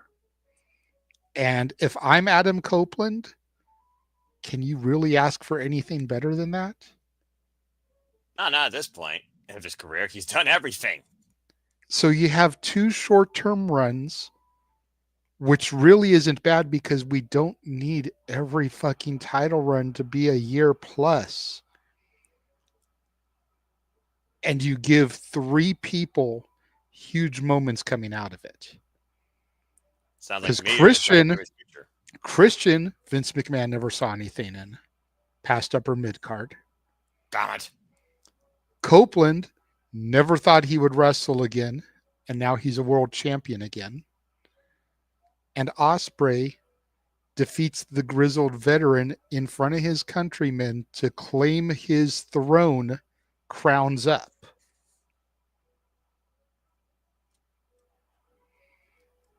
You're welcome, Tony. I just booked the rest of your fucking calendar year main events. You know he's going to just probably look at that and be like, I have a better idea. I'm going to swerve completely different direction. Because in all those situations, the names I hear focus, Cope, Christian, Ospreay. But again, where's MJF? Where's Hangman? Where's Swerve Strickland? Where we know no matter what, based on our results, Swerve Strickland would be the next challenger. But we also Dynasty.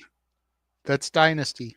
True, we also got to consider another name here who's been a Nostradamus of professional wrestling and maybe believe he should have been already world champion by now. Talk about New Japan greats, Grand Slam champion himself, Switchblade Jay White, that will be here Sunday. Expecting a new AEW world champion. Pause. Help. Again, Every time you think that Jay White doesn't know what he's about to do, he surprises you. Anything that Jay White usually says comes true about 95% of the time, legitimately. That's been this man's MO his entire career since post excursion, taking Bullet Club to New Promise. So, Okay, but have we not seen Gabe Kidd on Collision lately? yes, we Did have. we not just have Clark Connors this week? Yes, Are they Bullet Club not War part of a Dogs. stable? Technically, yes, Bullet Club War Dogs, I but was going to that's say, played by what's the David name of Finley. that stable? The Bullet Club War Dogs, right? And Jay White, Rock Hard Juice Robinson, Guns. What's the name of their stable? I mean, I know they changed Bullet, it to the shitty ass Bang Bang game, but what were they called? Bullet Club Gold, technically. Forbidden Door War Dogs versus Gold. I mean, David Finley was the guy that literally took the shillelagh in the back of the head of Jay White in California, and we haven't heard or seen David Finley since he beat Brody King back at Wrestle Dynasty. So again, there's a lot of elements here when it comes to the future of the AEW World Championship. But that being said, I love your booking, and it sounds like regardless, you have a new AEW World Champion just from what you said. You're going with Cope. I'm going for a new champion, and I say Christian cashes in his contract. Well, we Because haven't I'm seen. sure that has to be a bonus point here, just like the Money in the Bank briefcase. Does It might Christian as well cash be. in?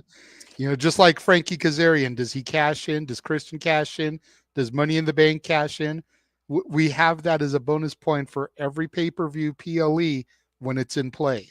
And yep, to your point, Kazarian still has to call his shot, and Christian Cage has till August to literally cash in his opportunity that he won in last year's Casino Gauntlet match, stolen thanks to the help of Killswitch. Killswitch, Luchasaurus, get well soon.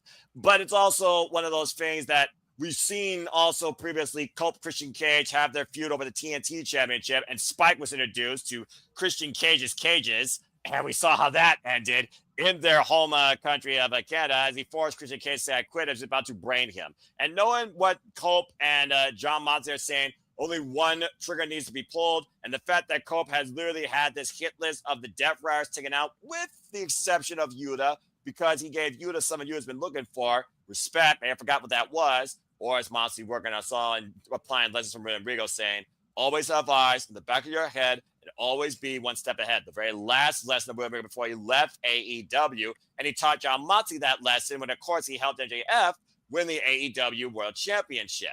So again, there's a lot of ties here to think about. Death Rider's MO, be damned. But I understand where you're coming from. I'm cooking again here real quick. I just looked something up real quick. We'll get to Emmanuel's super chat in a second. And thank you in advance, Emmanuel, before I forget to say thank you. Go for it, yeah. You mentioned Christian winning the contract thanks to Luchasaurus. Yeah. Who we haven't seen for a while. Haven't seen legitimately since All In last year. Luchasaurus is from California. Yes. Luchasaurus costs Christian cashing in his contract. He took it from him. There's another way to go. The return of Luchasaurus in his home state, home region, because Woodland Hills, where he was born, isn't far from LA. It's about a half hour or so, give or take. It's a little bit past Hollywood. My stepdad used to live in West Hills, which is bordered by Woodland Hills. Ah, okay. And it's about a half hour to 45 minutes past Staples Center, traffic pending. So similar region. Look for Luchasaurus return to potentially cost Christian cashing in because, to your point, Christian stole that opportunity from him. And he's always undermined Killswitch, Luchasaurus, when it came to his, worth to the patriarchy. At one point, literally bestowing his AEW Trios Championship on the shoulder of Mama Wayne, the greatest injustice to those Trios Championships. Yes, folks. And to Dwayne's point, Dwayne has heard Killswitch has been cleared. I haven't heard that, but I'll take Dwayne's word before I take Meltzer's. If Dwayne has heard that Killswitch has been cleared, again, what better time to bring him back than when they're home? Yeah. For him. And bring him back as Luchasaurus. Don't bring him back as Killswitch. Legitimately, bring Luchasaurus back. Just saying. All right. Well, before I give it to Walter, as we have one for Cope, Emmanuel with a $2 super chat. If Cope wins, is it the end of the Death Rider? Well, John Moxley did say in the close up, we are one mistake away. One from going back to what basically was referring to a monopoly. And John Moxley believes he's the guy to prevent that from happening because nobody knows what the AEW World Championship is.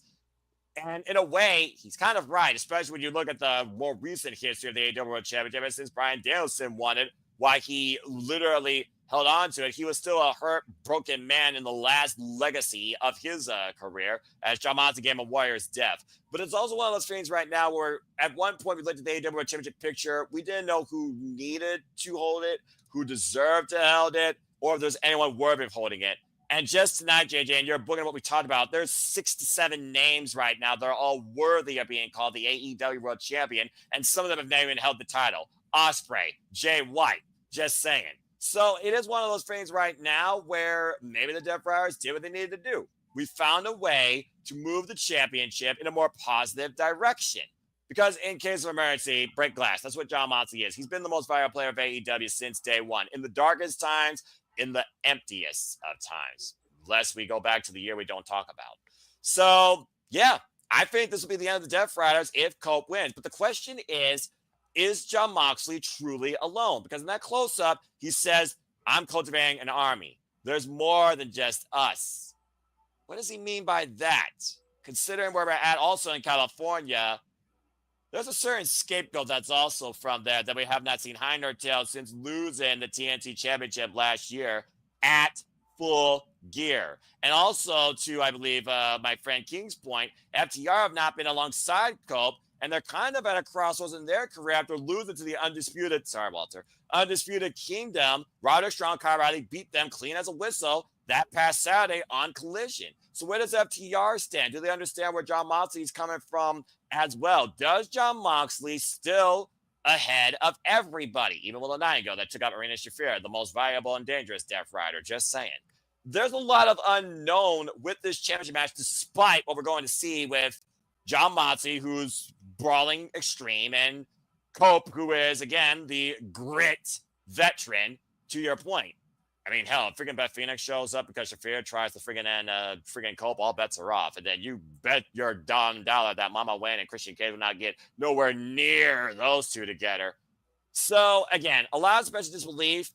I want there to be a new AEW World Champion because I really think this is the year that AEW gets their together. I think they're really on an upside, to your point. The TV content itself speaks the values. So I'm going to agree with you and say that Cope wins here too, but I'm worried about Jay White and what his MO is, and will that be the thing that bites me in the ass? Because again, you may not want it, but the Death Rider thing is still the longest running thing right now in AEW, to the point we still don't see the damn championship locked inside that briefcase. Walter, what do you guys say regarding the AEW World Championship? Do you have a new champion? And yeah, I'm reluctant in my decision too. Again, they're not final until 6:30 p.m. Eastern Standard Time Sunday night, folks. Keep that in mind. And yes, that will be a bonus point about Christian Cage. Go ahead, Walter. It's on you. All right. So I'm going to cook a little too. Oh boy, here we go. I'm going to say yes, Cope becomes the champion. However, Christian doesn't cash in that night. I say what happens is on Dynamite, Cope has a celebration type thing. Christian comes out, teases and cashes it in, and then that's your main event. Why? Because I don't know. WWE just started this little show on the same night all the time that we all said you're probably going to lose some viewers. How do you gain a lot of them back? Holy shit, they just did a title change on Dynamite. I got to start watching Dynamite again. So Christian catches it in a Dynamite. Evolve's only an hour. You tease it during that first hour. Christian's cashing it out. Nope, motherfucker, we're going to be the main event. And tonight, I'm taking that title off of you. Now, you put it on Twitter. You put it on everything. The main event tonight is Christian cashing in on Cope for the world title. Now everybody who watched Evolve for that first hour is gonna jump on that last hour because of the main event. Plus, you might gain some new viewers because you just advertised it all. And a lot of people want to see Christian beat Cope or just face each other because of their long history. And not only that, but where are these two most famously from? The WWE. You did it on a Wednesday, the same night that WWE did Evolve. Like, it kind of writes itself. So I figure you have Cope win, but Christian doesn't cash in till Dynamite. That's fucking brilliant, actually, because that feels as big as the freaking Raw after Mania with that type of moment right there. And again, Revolution is a marquee original Big Four pay-per-views of AEW. So again, you've got to expect major circumstance to come out of it. That's a hell of a major aftermath effect, to say the least. I mean, it's just one of those things, though, where, again, are they willing to pull up that trigger? And again, who pulls the trigger first, as John Moxley so eloquently said on Dynamite, as he looks to break Cope's neck. To your point, triple fusion surgery for Cope to get back to this business and run with these young men as if he's freaking 25 again, to the point he broke his fucking tibia diving off a barbed wire steel cage last year at Double or Nothing. So Cope don't give a shit. So it's one of those things where he also says, John Moxley, what can you do to me that hasn't been done already? Now it's one-on-one, allegedly. Jay White endorsing, FTR looming, Death Riders coming back from concertos. Because again, they've been, time to recover. Just saying. How, again, Shafir talking about literally that she will die for this. So again, there's a lot of suspension of disbelief, despite this being a match that people are going to be like, okay, this is a match. What the hell? But there's also a lot of similar ties with Moxley and Cole when you look at both men's MOs on their careers as well. So again, I'm very curious what this leads to. But regardless, I do think it's time for a new AEW champion. But I'm still not sure if Cope's the guy to do it at Revolution. Guess we'll find out soon enough, because right now we're all in agreement. All right. Well, that was good. Yes. I'm gonna stick with my pick, but let me just counterbook something here. Go for real it. Quick, because I'm sure the last couple matches aren't going to go too terribly long. We're pretty much going to be in agreement, I think, across the board for them. True, but there's less suspension disbelief. But continue. So you're worried about the Switchblade, and I'm worried about the cash-in. Yes. So what you do is you have Switchblade come out and betray Edge, Cope, whatever. Yeah, I know the names. Sometimes it's just easier to go with what everyone knows. We could be getting a viewer for the first time that's like, who the fuck is Cope? Adam Copeland. So throwing Edge in there kind of, now you know who we're talking about. Well, I mean, if they haven't looked at the graphic already. So Switchblade comes out, betrays Cope. Christian comes out to capitalize, signs his contract. As soon as it's signed, it's legal. Correct. Luchasaurus comes back and screws Christian. Rips it up. Yes. And then you can end it however you want to end it from there, whether Mox, with everything that's gone on, crawls over and steals the victory, whether somebody gets Mox as well and Cope is able to still do the unthinkable. But now you've got the Switchblade turn to set up a match with Cope if he loses. You've got the Luchasaurus return and turn to set up a match with Christian. And Mox is free to move on to Swerve or Ricochet, theoretically speaking. That's a lot of moving parts. And you've just set up 3 matches for Dynasty straight up coming out of this. There you go. And you figure Dynasty is less than a month away from Revolution. Yeah, it's legitimately next month. But it's even before the date. Like, I think Dynasty is the 6th, and this is the 9th. So it'll be less than a month after. 69. I see what you did there. So just throwing it out there. Let's not forget how quickly Dynasty is going to come.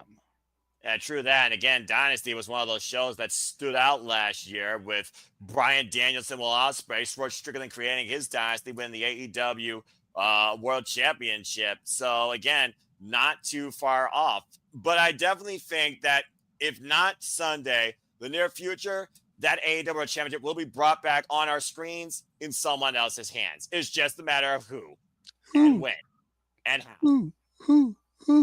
That New Day sucks. All right. Well, let's go ahead and switch gears to our semi-main event. And again, let's freaking go. Let's freaking go. Damn it. Let's freaking go. Come on, man. I love these guys. I want to see them get their moment. And again, just because I like their theme, because the Vaporwave, Synthwave, or Vaporwave. No, you're tired. Vaporware, Synthwave, and freaking I lost my train of thought. What was I saying? Oh yeah, Vaporware, Synthwave, VHS, widescreen. It all comes to life thanks to the friggin' Outrunners. I love that theme. All right, let's go ahead and get a little bit fun here. I need a hero. I'm holding out for a hero to the end of the night. All right, non-copyright. Tell me it doesn't give you holding out for a hero vibes, though.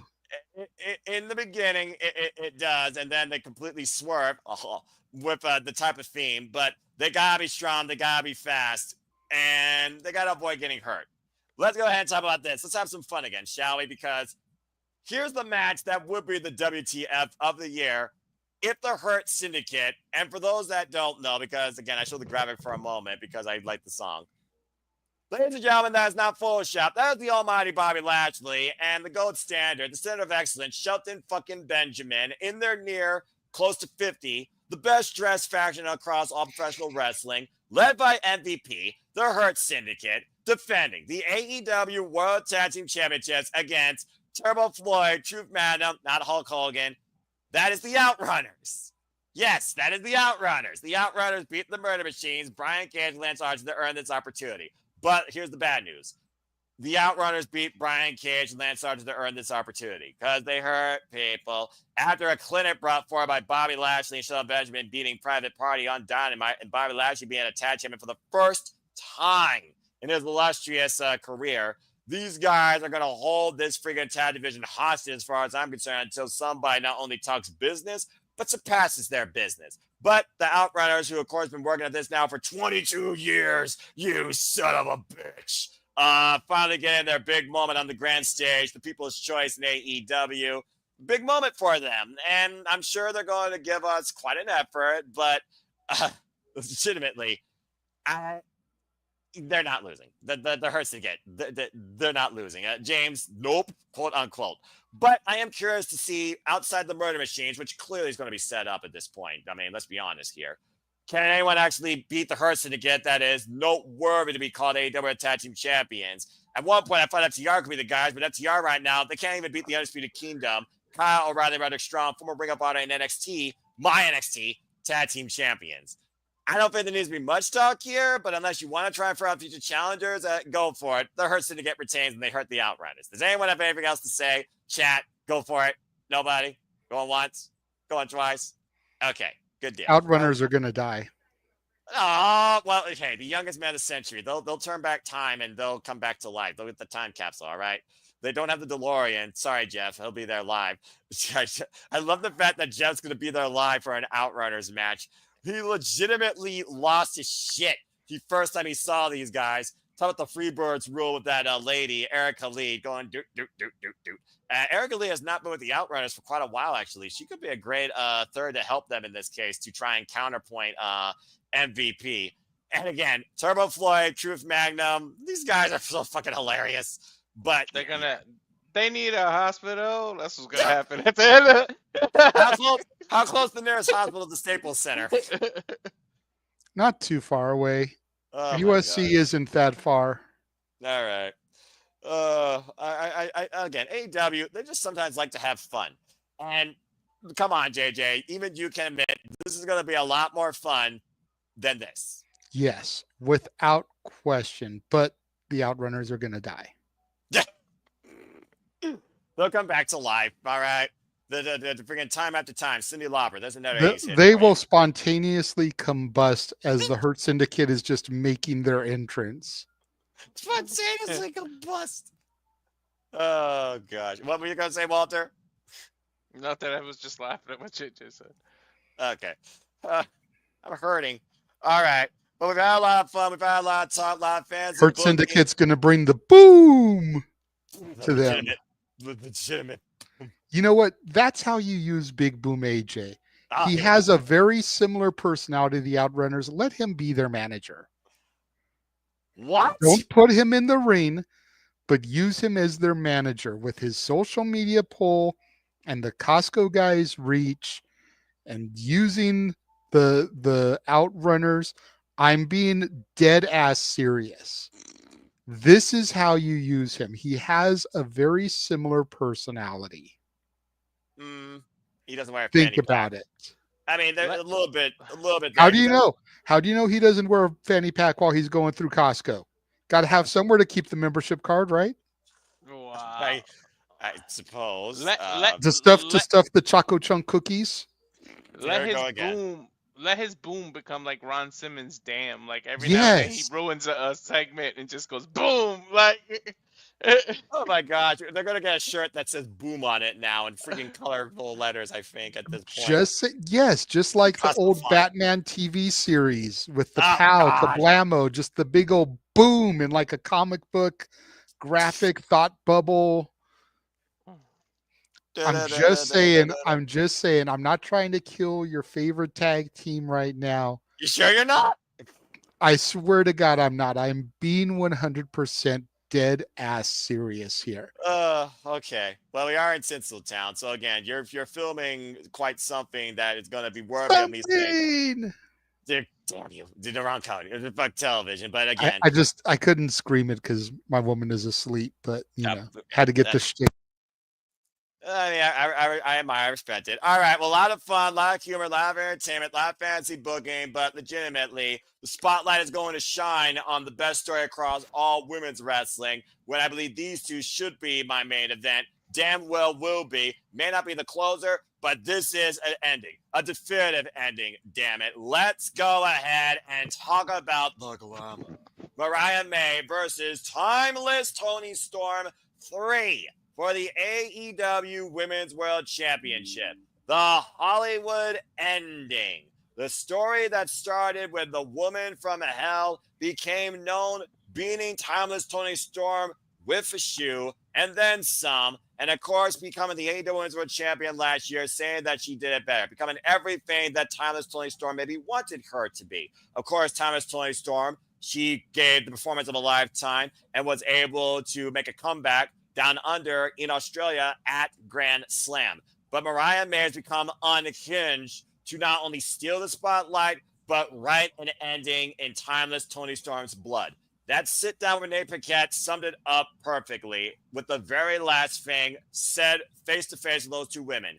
Pray for her. What happens when the woman from hell boxes with God herself as someone tries to ascend to heaven? In the city of angels, the devil will be unleashed with these two hell bent women looking to end one another once for all. This match, folks, is no countouts, no disqualification, no holds barred, falls, count anywhere. And this is the ending of their trilogy. This is the finale. This is the Hollywood ending. Okay, let's go ahead and talk about the future of the AEW Women's World Championship. The Glen Mariah May and Timeless Tony Storm. Will she make a timeless comeback that will last? Or is this her last stand, her last performance? Who at the curtain call receives the roses, takes a bow, we say brava, and who fades away to once again find their way back to stardom through any means possible? Walter, what do you guys say regarding the Hollywood ending and the AEW Women's World Championship? Thomas Toy Storm versus Mariah May 3. this is my main event right here. Damn it. And somebody check the weather in LA because I think a storm is arriving, and I think Timeless Storm will retain, but these two women are gonna fight all over the Staples Center. Yes, I called it that on purpose. As you But should, they're they're going to freaking go all over this arena, and they're gonna beat the hell out of each other. I think blood is gonna be involved. I think so much is gonna go. there's almost gonna be a beginning, middle, and end in the middle of this match. Like they're gonna treat it like a movie and break it into chapters. Like I feel like that's what's gonna end up happening. And then like Mariah is gonna be winning. Then you get the comeback story. Like every little thing that you could do in movie scripts and in movies is gonna happen in this damn match. And then finally the hero's gonna conquer in the end when you know, quote unquote, least expect it. So, god damn it, Tony Storm is leaving the arena with this title. Yeah, still with a kiss and covered in blood, as you'll see black and white and scarlet red in the highest form to a degree. And last but certainly not least, the filibuster on the Super Level Studios will give us our end scene. If you saw the AEW impromptu, which of course is now uploaded on my YouTube channel, you saw what he cooked last night. Let's see if he decided to rewrite that script or still thinks the same way as he gives his encore rendition. JJ, you said it yourself. Cinema. This has been the best storyline that we can recall as professional wrestling fans for women in wrestling in general. Goddamn period. Ever since Mariah May came from Stardom after Full Gear, legitimately in 2023, of course, went on that crusade, became Tony Storm from Motley Crue era, went on, of course, to win the Owen, bludgeoned her, gave a performance of a lifetime in front of her countrymen and women and her mother, slapping her own mother in the face, damn, and beating her at Wembley Stadium. The glamour that literally said she killed women's wrestling, lusts for that spot, that power, that spotlight once again, as Tony Storm got the better of her with a simple roll-up. So that being said, what's this? Is this what you want me to share right now? Please, this was just posted to X not that long ago from Denise Salcedo from the Queen of the Ring premiere. And this match should definitely be brought to you by Queen of the Ring. And if you're a professional wrestling fan that respects the legacy of women's wrestling, including Mildred Burke and the Burke itself, I highly encourage you to go see that movie. Before I let JJ speak, take a look at this. And I apologize, this is not the entire thing because something was going on. You can see the Instinct Culture microphone, which is Denise. That's right. And guys. Oh. Oh my word! Mariah May attacked Tony on the red carpet of the premiere. Whoa! The match has already begun, ladies and gentlemen. There's Renee Paquette.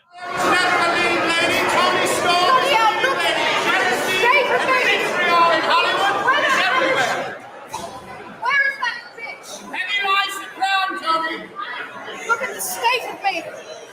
She's ruined my moment. She's ruined my moment.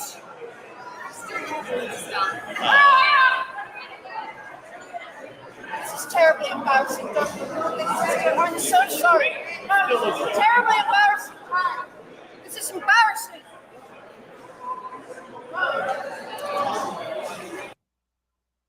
Oh my! So, well then, yeah.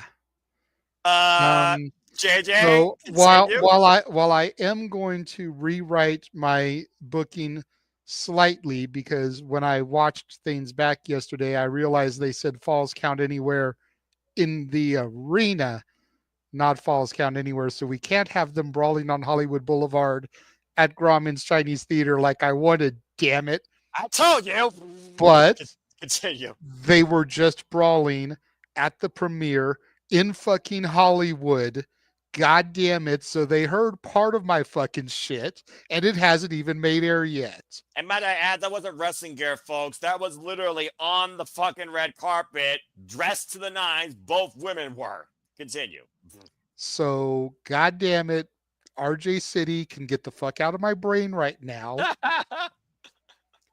Because, like I said, ATW View hasn't even made air yet, and some of the shit that I prophesized and wanted to see just fucking happened. Yep. I love professional wrestling. Regardless. I love professional wrestling. Continue. But regardless, Timeless Tony is going to vanquish the vixen, Mariah May. And we're going to move on. But like we talked about a little bit last night, and since it hasn't made air, I'll go ahead and throw it out here live to these viewers. And then when they do their due diligence and watch the 5th anniversary of the ATW View impromptu, which goddamn it, y'all better fucking watch it, like it, run the views up for that fucking shit. Oh, come on. They'll hear me wax this again, but what is next for Tony? And the first thing that comes to my mind is 2 ghosts from Tony's past.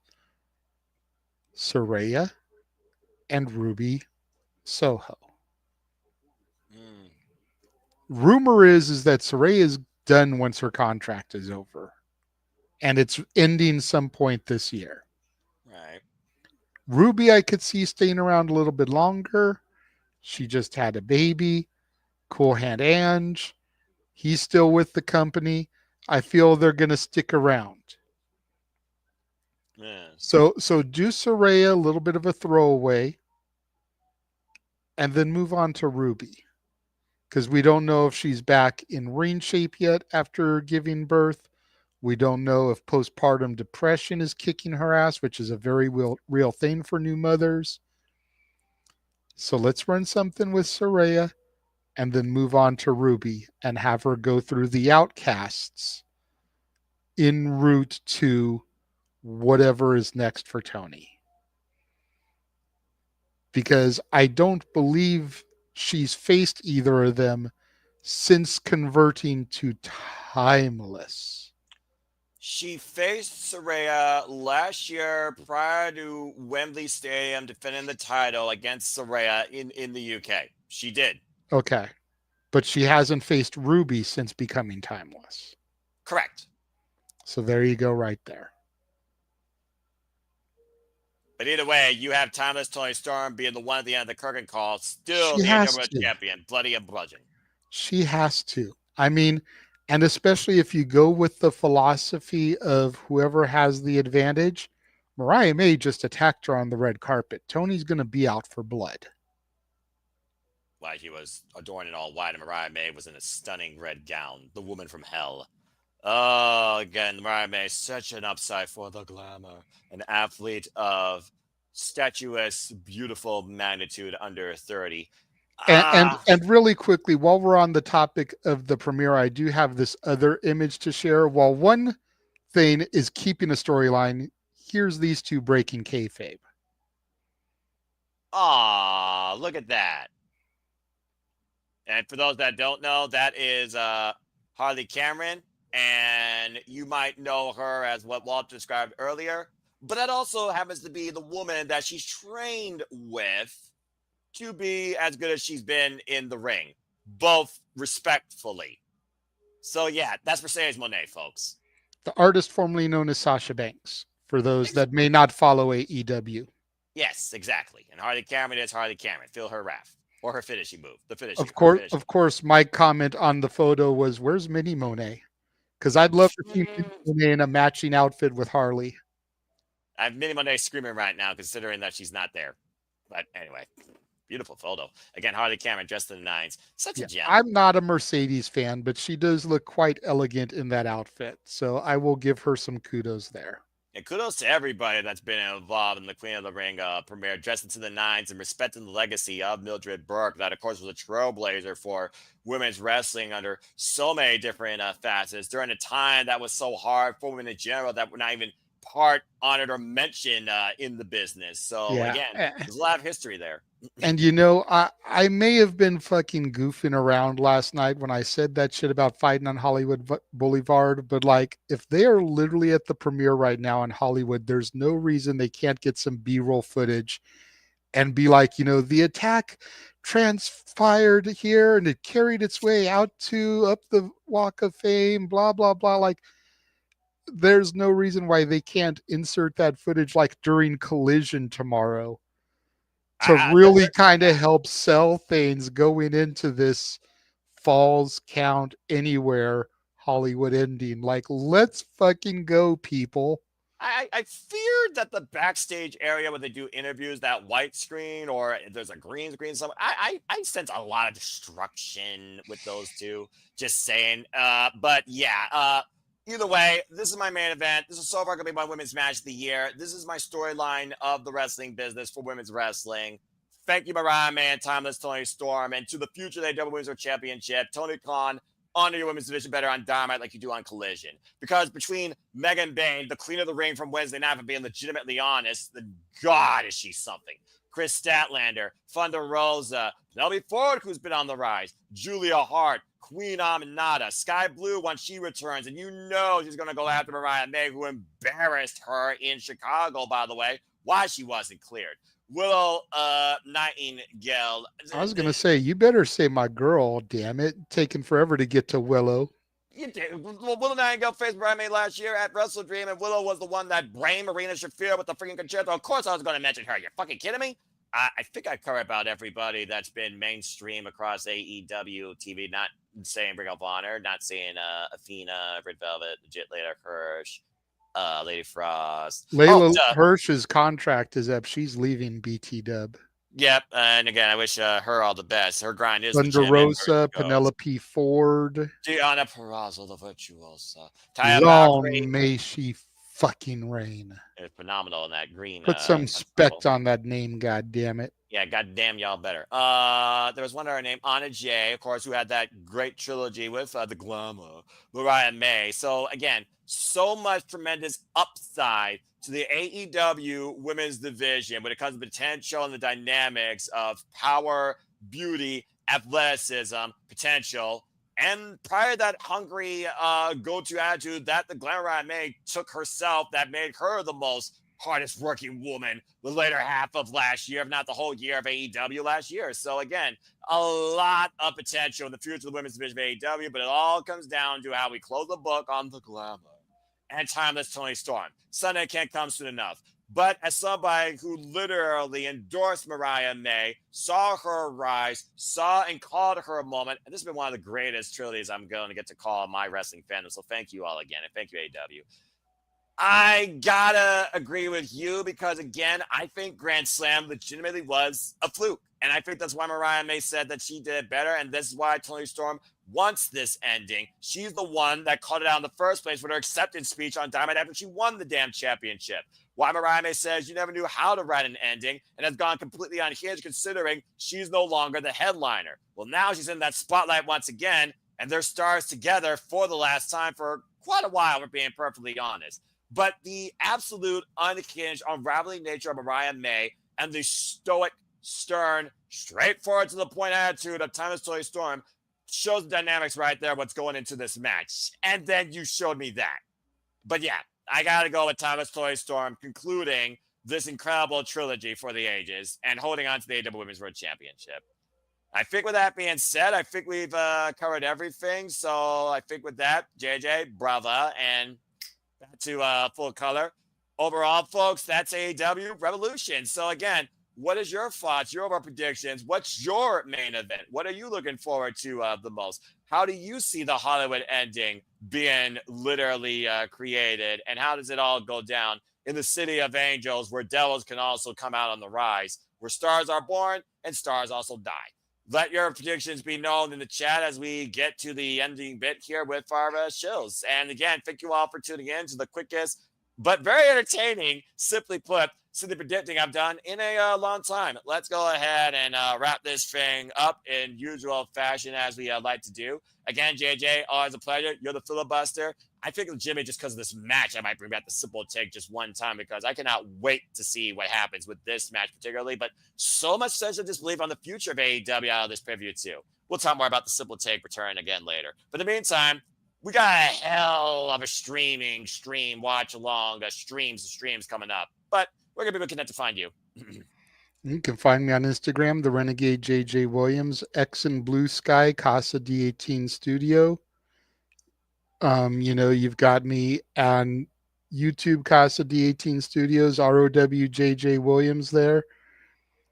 I'm everywhere, man. You can find me just about anywhere. I usually do spaces on X every Tuesdays and Thursdays. Walter's usually there. James is usually there. Ryan, DJ, a bunch of cool people that I've met on the X are usually there. And then to your point, we've got so many different things coming up, but I do just want to share this other one image real quick because they just announced on X the first match for the Bay Nafit for Chris Bay. Oh, let's go ahead and take a look. Who better? The Machine Brian Cage versus Rich Swann, two former TNA World Champions. All right. And Rich Swann, of course, he's been MIA for a long damn time. So let's see if Brian Cage can handle this. Good stuff. And folks, support Chris Bay and support this show. And again, we will be covering it. And then if you can throw up that graphic for Jeff real quick. Jeffrey. The one I sent you. There we go. Jeff Meacham will be doing a pre-show meetup at LA Live, noon local time. For anybody that is going to AEW Revolution, Sunday, March 9th, just follow him on X at _Jeff Meacham to find the exact place that he'll be at. LA Live is a pretty big space, so you're going to want to follow him to get the specifics. But again, noon local time, Jeff Meacham, pre-show meetup. Maybe he can film a little bit of B-roll footage and message it to us to throw onto our pre-show presentation, since he'll probably be going into the venue the time we go live. Probably. But maybe he can get a little bit there to promote. But go hang out with the West Coast professor, Jeff motherfucking Meacham, if you are local to SoCal. And again, follow Jeff motherfucking Meacham on the social medias that you see right there. Always appreciate good old JM Jeff Meacham, who I know is going to enjoy seeing the Outrunners and Spirit Scumbag in action. And again, if you're also a hockey fan, support Jeff motherfucking Meacham today. Appreciate you, brother. All right. Well, thank you for that, JJ. And again, I look forward to, of course, calling this timeless conclusion with you and Walter. It might be the only match as a three-person booth, because usually when it comes to AEW pay-per-views, it's almost me or James or me or Walter, especially with the limited amount of streaming services that you got at the same time. Just saying. Appreciate you. All right. Well, Walter, again, folks, if you get nothing else from this entire stream, subscribe. Walter, go ahead and plug your stuff. Always a pleasure. Did you fall asleep? Or is he probably taking the call? Please subscribe. No, I was off today, but yeah, please subscribe. Please. Subscribe. Rage of Wrestling, subscribe.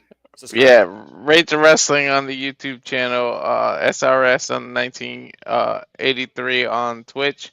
Walter Alex Cruz on the X and Blue Sky, where I also randomly, I don't pre-plan it too much, but I'm gonna start picking a day to do it on the off days, so that there might be pretty much a space every day on the X between all of us.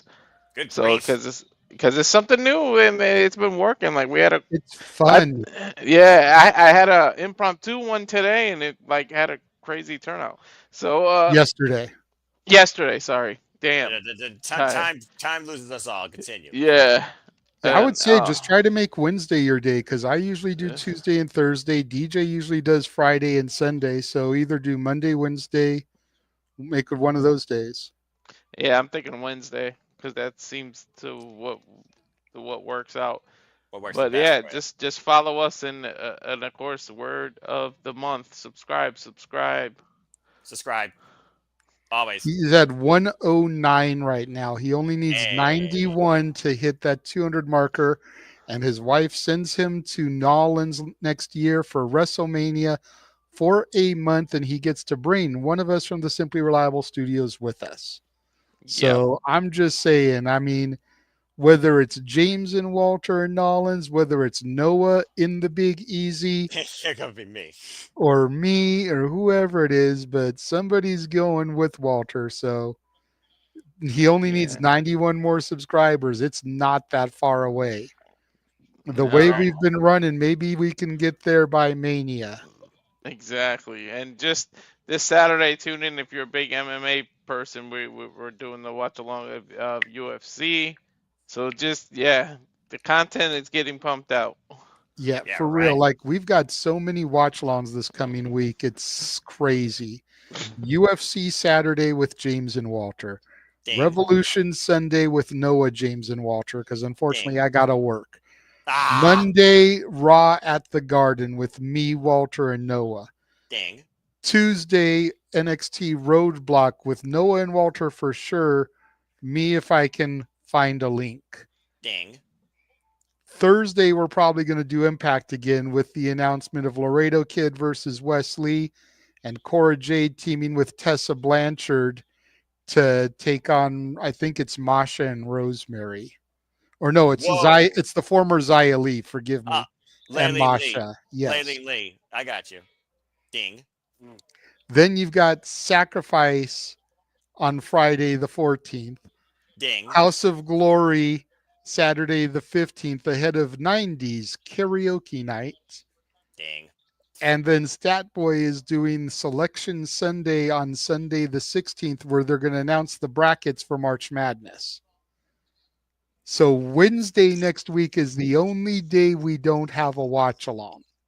Hey, well, depending on what happens with this pay-per-view, for all we know, that might fucking change too. This is true. We may have a Revolution Fallout watch along just because. Well, we've covered every other company at this point on the Western Front, so why the fuck not? You guys are literally trying to kill me, but okay. Definitely have a spaces. Right? Yeah, right, Jesus Cristo Almighty. Yeah, and to Emmanuel's point, I mean, again, those were a lot of fun. So we'll see. But yeah, regarding this pay-per-view, me and JJ and Walter might join for the first time. We might bring the Simple Take back to life. We'll see.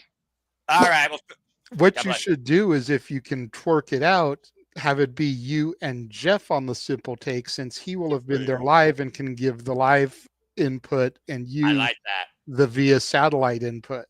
I like that. Yeah, I'm definitely going to work with him on that after that later in the week, see what schedule is. Because, yeah, I think that actually makes a lot of sense. And that's a cool idea. And I don't think me and Jeff have ever done anything simply one-on-one outside cover from the Globe feeder. I think Multiverse United. So that'd be interesting. Okay. Well, we'll see. Again, all the content. And, you can maybe schedule that for Wednesday in lieu of a watch along. Yeah, absolutely. Well, again, holy vey, what the hell is my life? Professional wrestling, damn it. Again, folks, if you want to find me to join prediction leagues or see what I'm up to at Collaboration Civilaba Studios and friends of the Civilaba Studios as well, follow me on the Twitter and on YouTube at Foster916 for all things wrestling. Shout out to the WWE family and entire social media platforms, including, of course, Walter and JJ and James Hebert. Again, it's going to be a fun week because you literally heard my name for everything, not UFC and non-wrestling. And speaking of other things, wrestling, again, subscribe to Batty for Wrestling as she just started a YouTube channel. She'll be starting coverage of New Japan Pro Wrestling along with some AEW and WWE content. And me and her pretty soon will be collaborating on New Japan Cup, if not further things down the line. So stay tuned for more on that. Become a subscriber today. Batty for Wrestling. Link will be in the description or on my post in the community tab. So stay tuned for more on that. JJ kind of gave you the rundown as, again, literally as it is Friday here on the East Coast. Friday, going to be easy. I'm just going to watch wrestling and catch up on stuff. Between Anniversary, New Japan Cup, TNA Impact, I got my Friday fix. And maybe I'll check out SmackDown a little bit because what the fuck is Cody Rhodes figuring right now? And is Jade Cargill still mad at another bitch? So give Evolve a try. Yeah, give Evolve a try. It was only an hour. You know what? I might have time to kill. We'll see. And again, with all this wrestling content and Sacrifice coming up, the next edition will be for TNA Sacrifice, 10:30 p.m. Eastern Standard Time next week, Thursday night. So stay tuned for that as the TNA League, of course, continues. And yes, Noah, give Evolve a try, even if you just watch it for a cup of coffee. But I understand what he did there. He was going with the coffee puns for Cappuccino Jones. Oh, for the love of Pete. All right. Dude, his moves are called the Decaffeinator and a shot of espresso. Okay, so I guess Alex Zane's not the only one with food and drink based moves. Taco Bell and coffee don't go together though, so I don't see those two ever being a come at a tag team. But okay, I will. Plus, I'm happy for Kylie Ray, and I look forward to seeing what Kylie Ray does as well. She's the one I think that's going to become the first women's WID champion. Different conversation for another day. And again, as we level up the content here, stay tuned when we level up gaming content here, because soon enough,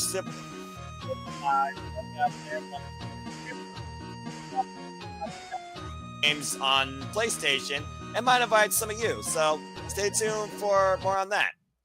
But again, for now, it's all about Fane's Wrestling, and it's all about AEW Revolution this weekend. And that's really all I got to say for now, as I always conclude with the following mantra as I live by. Because, again, there are no winners, no losers, no betters, just fans of opinions, just passion we all share. At the end of the day, folks, support one another, spread each other, protect your mentality too, treasure your families, and just enjoy live and enjoy professional wrestling. It is truly as simple as that. But with that being said, thank you so much once again for tuning in by Live on Demand to another Simply Predicting. Please like, subscribe, comment, subscribe to Rage of Wrestling, subscribe to Battle for Wrestling more particularly. Tell a friend. Hit the bell as videos live on demand on this channel or any of the channels here at the Simply Reliable Studios. Hit the subscribe button. Hit that subscribe button. Hit that subscribe button. Become part of the fun, because I assure you our content, creativity, our passion for the wrestling business, and like things outside that when it comes to gaming and sports and combat, is not letting up anytime soon. But I legitimately believe that is all I have to say, have to plug, have to promote, have to say subscribe more times than you could take a drink for the time being. So I think in Kenny Omega fashion, I will bid you all now a fine adieu. So in British UK game show, and go watch the AEW impromptu 5-year anniversary special. It was a lot of great fun with me, James, and King and JJ. You thought he roasted Monday Night. You should have seen how he roasted the 0 Hour. Legitimately, that's enough in itself. But yeah, I think we're literally done here, as I need to rest my voice because I do have to work. So for the Mr. Reliable, Mr. Jamboree with the family party, for the man that needs your subscriptions more than anything, subscribe. Walter Cruz, please say goodbye. Goodbye. For the Renegade Wrestling, JJ Williams, who's always reliable in his movie critiques, his long-term storytelling, his wrestling booking, and always appreciate when the rage comes out of the Renegade when it comes to people that are on his dismay for reasons, personal, professional, or anything in between, as he works hard for his family. JJ, say goodbye. Goodbye and good night. Bang. Bang. And with that, it's also a goodbye from me, as I leave you with, as always, make a positive impact in life and have a good night. This has been Simply Predicting AEW Revolution. Have a good night, folks. Believe in Joe Hendry. Oh, you son of a bitch. I was about to hit the damn button, and he freaking had to say his name. Say his name and he appears. I believe in Joe Hendry. Every freaking time. It always has to be the post-credits scene. Easier to follow than staying for a freaking Marvel movie after its ending.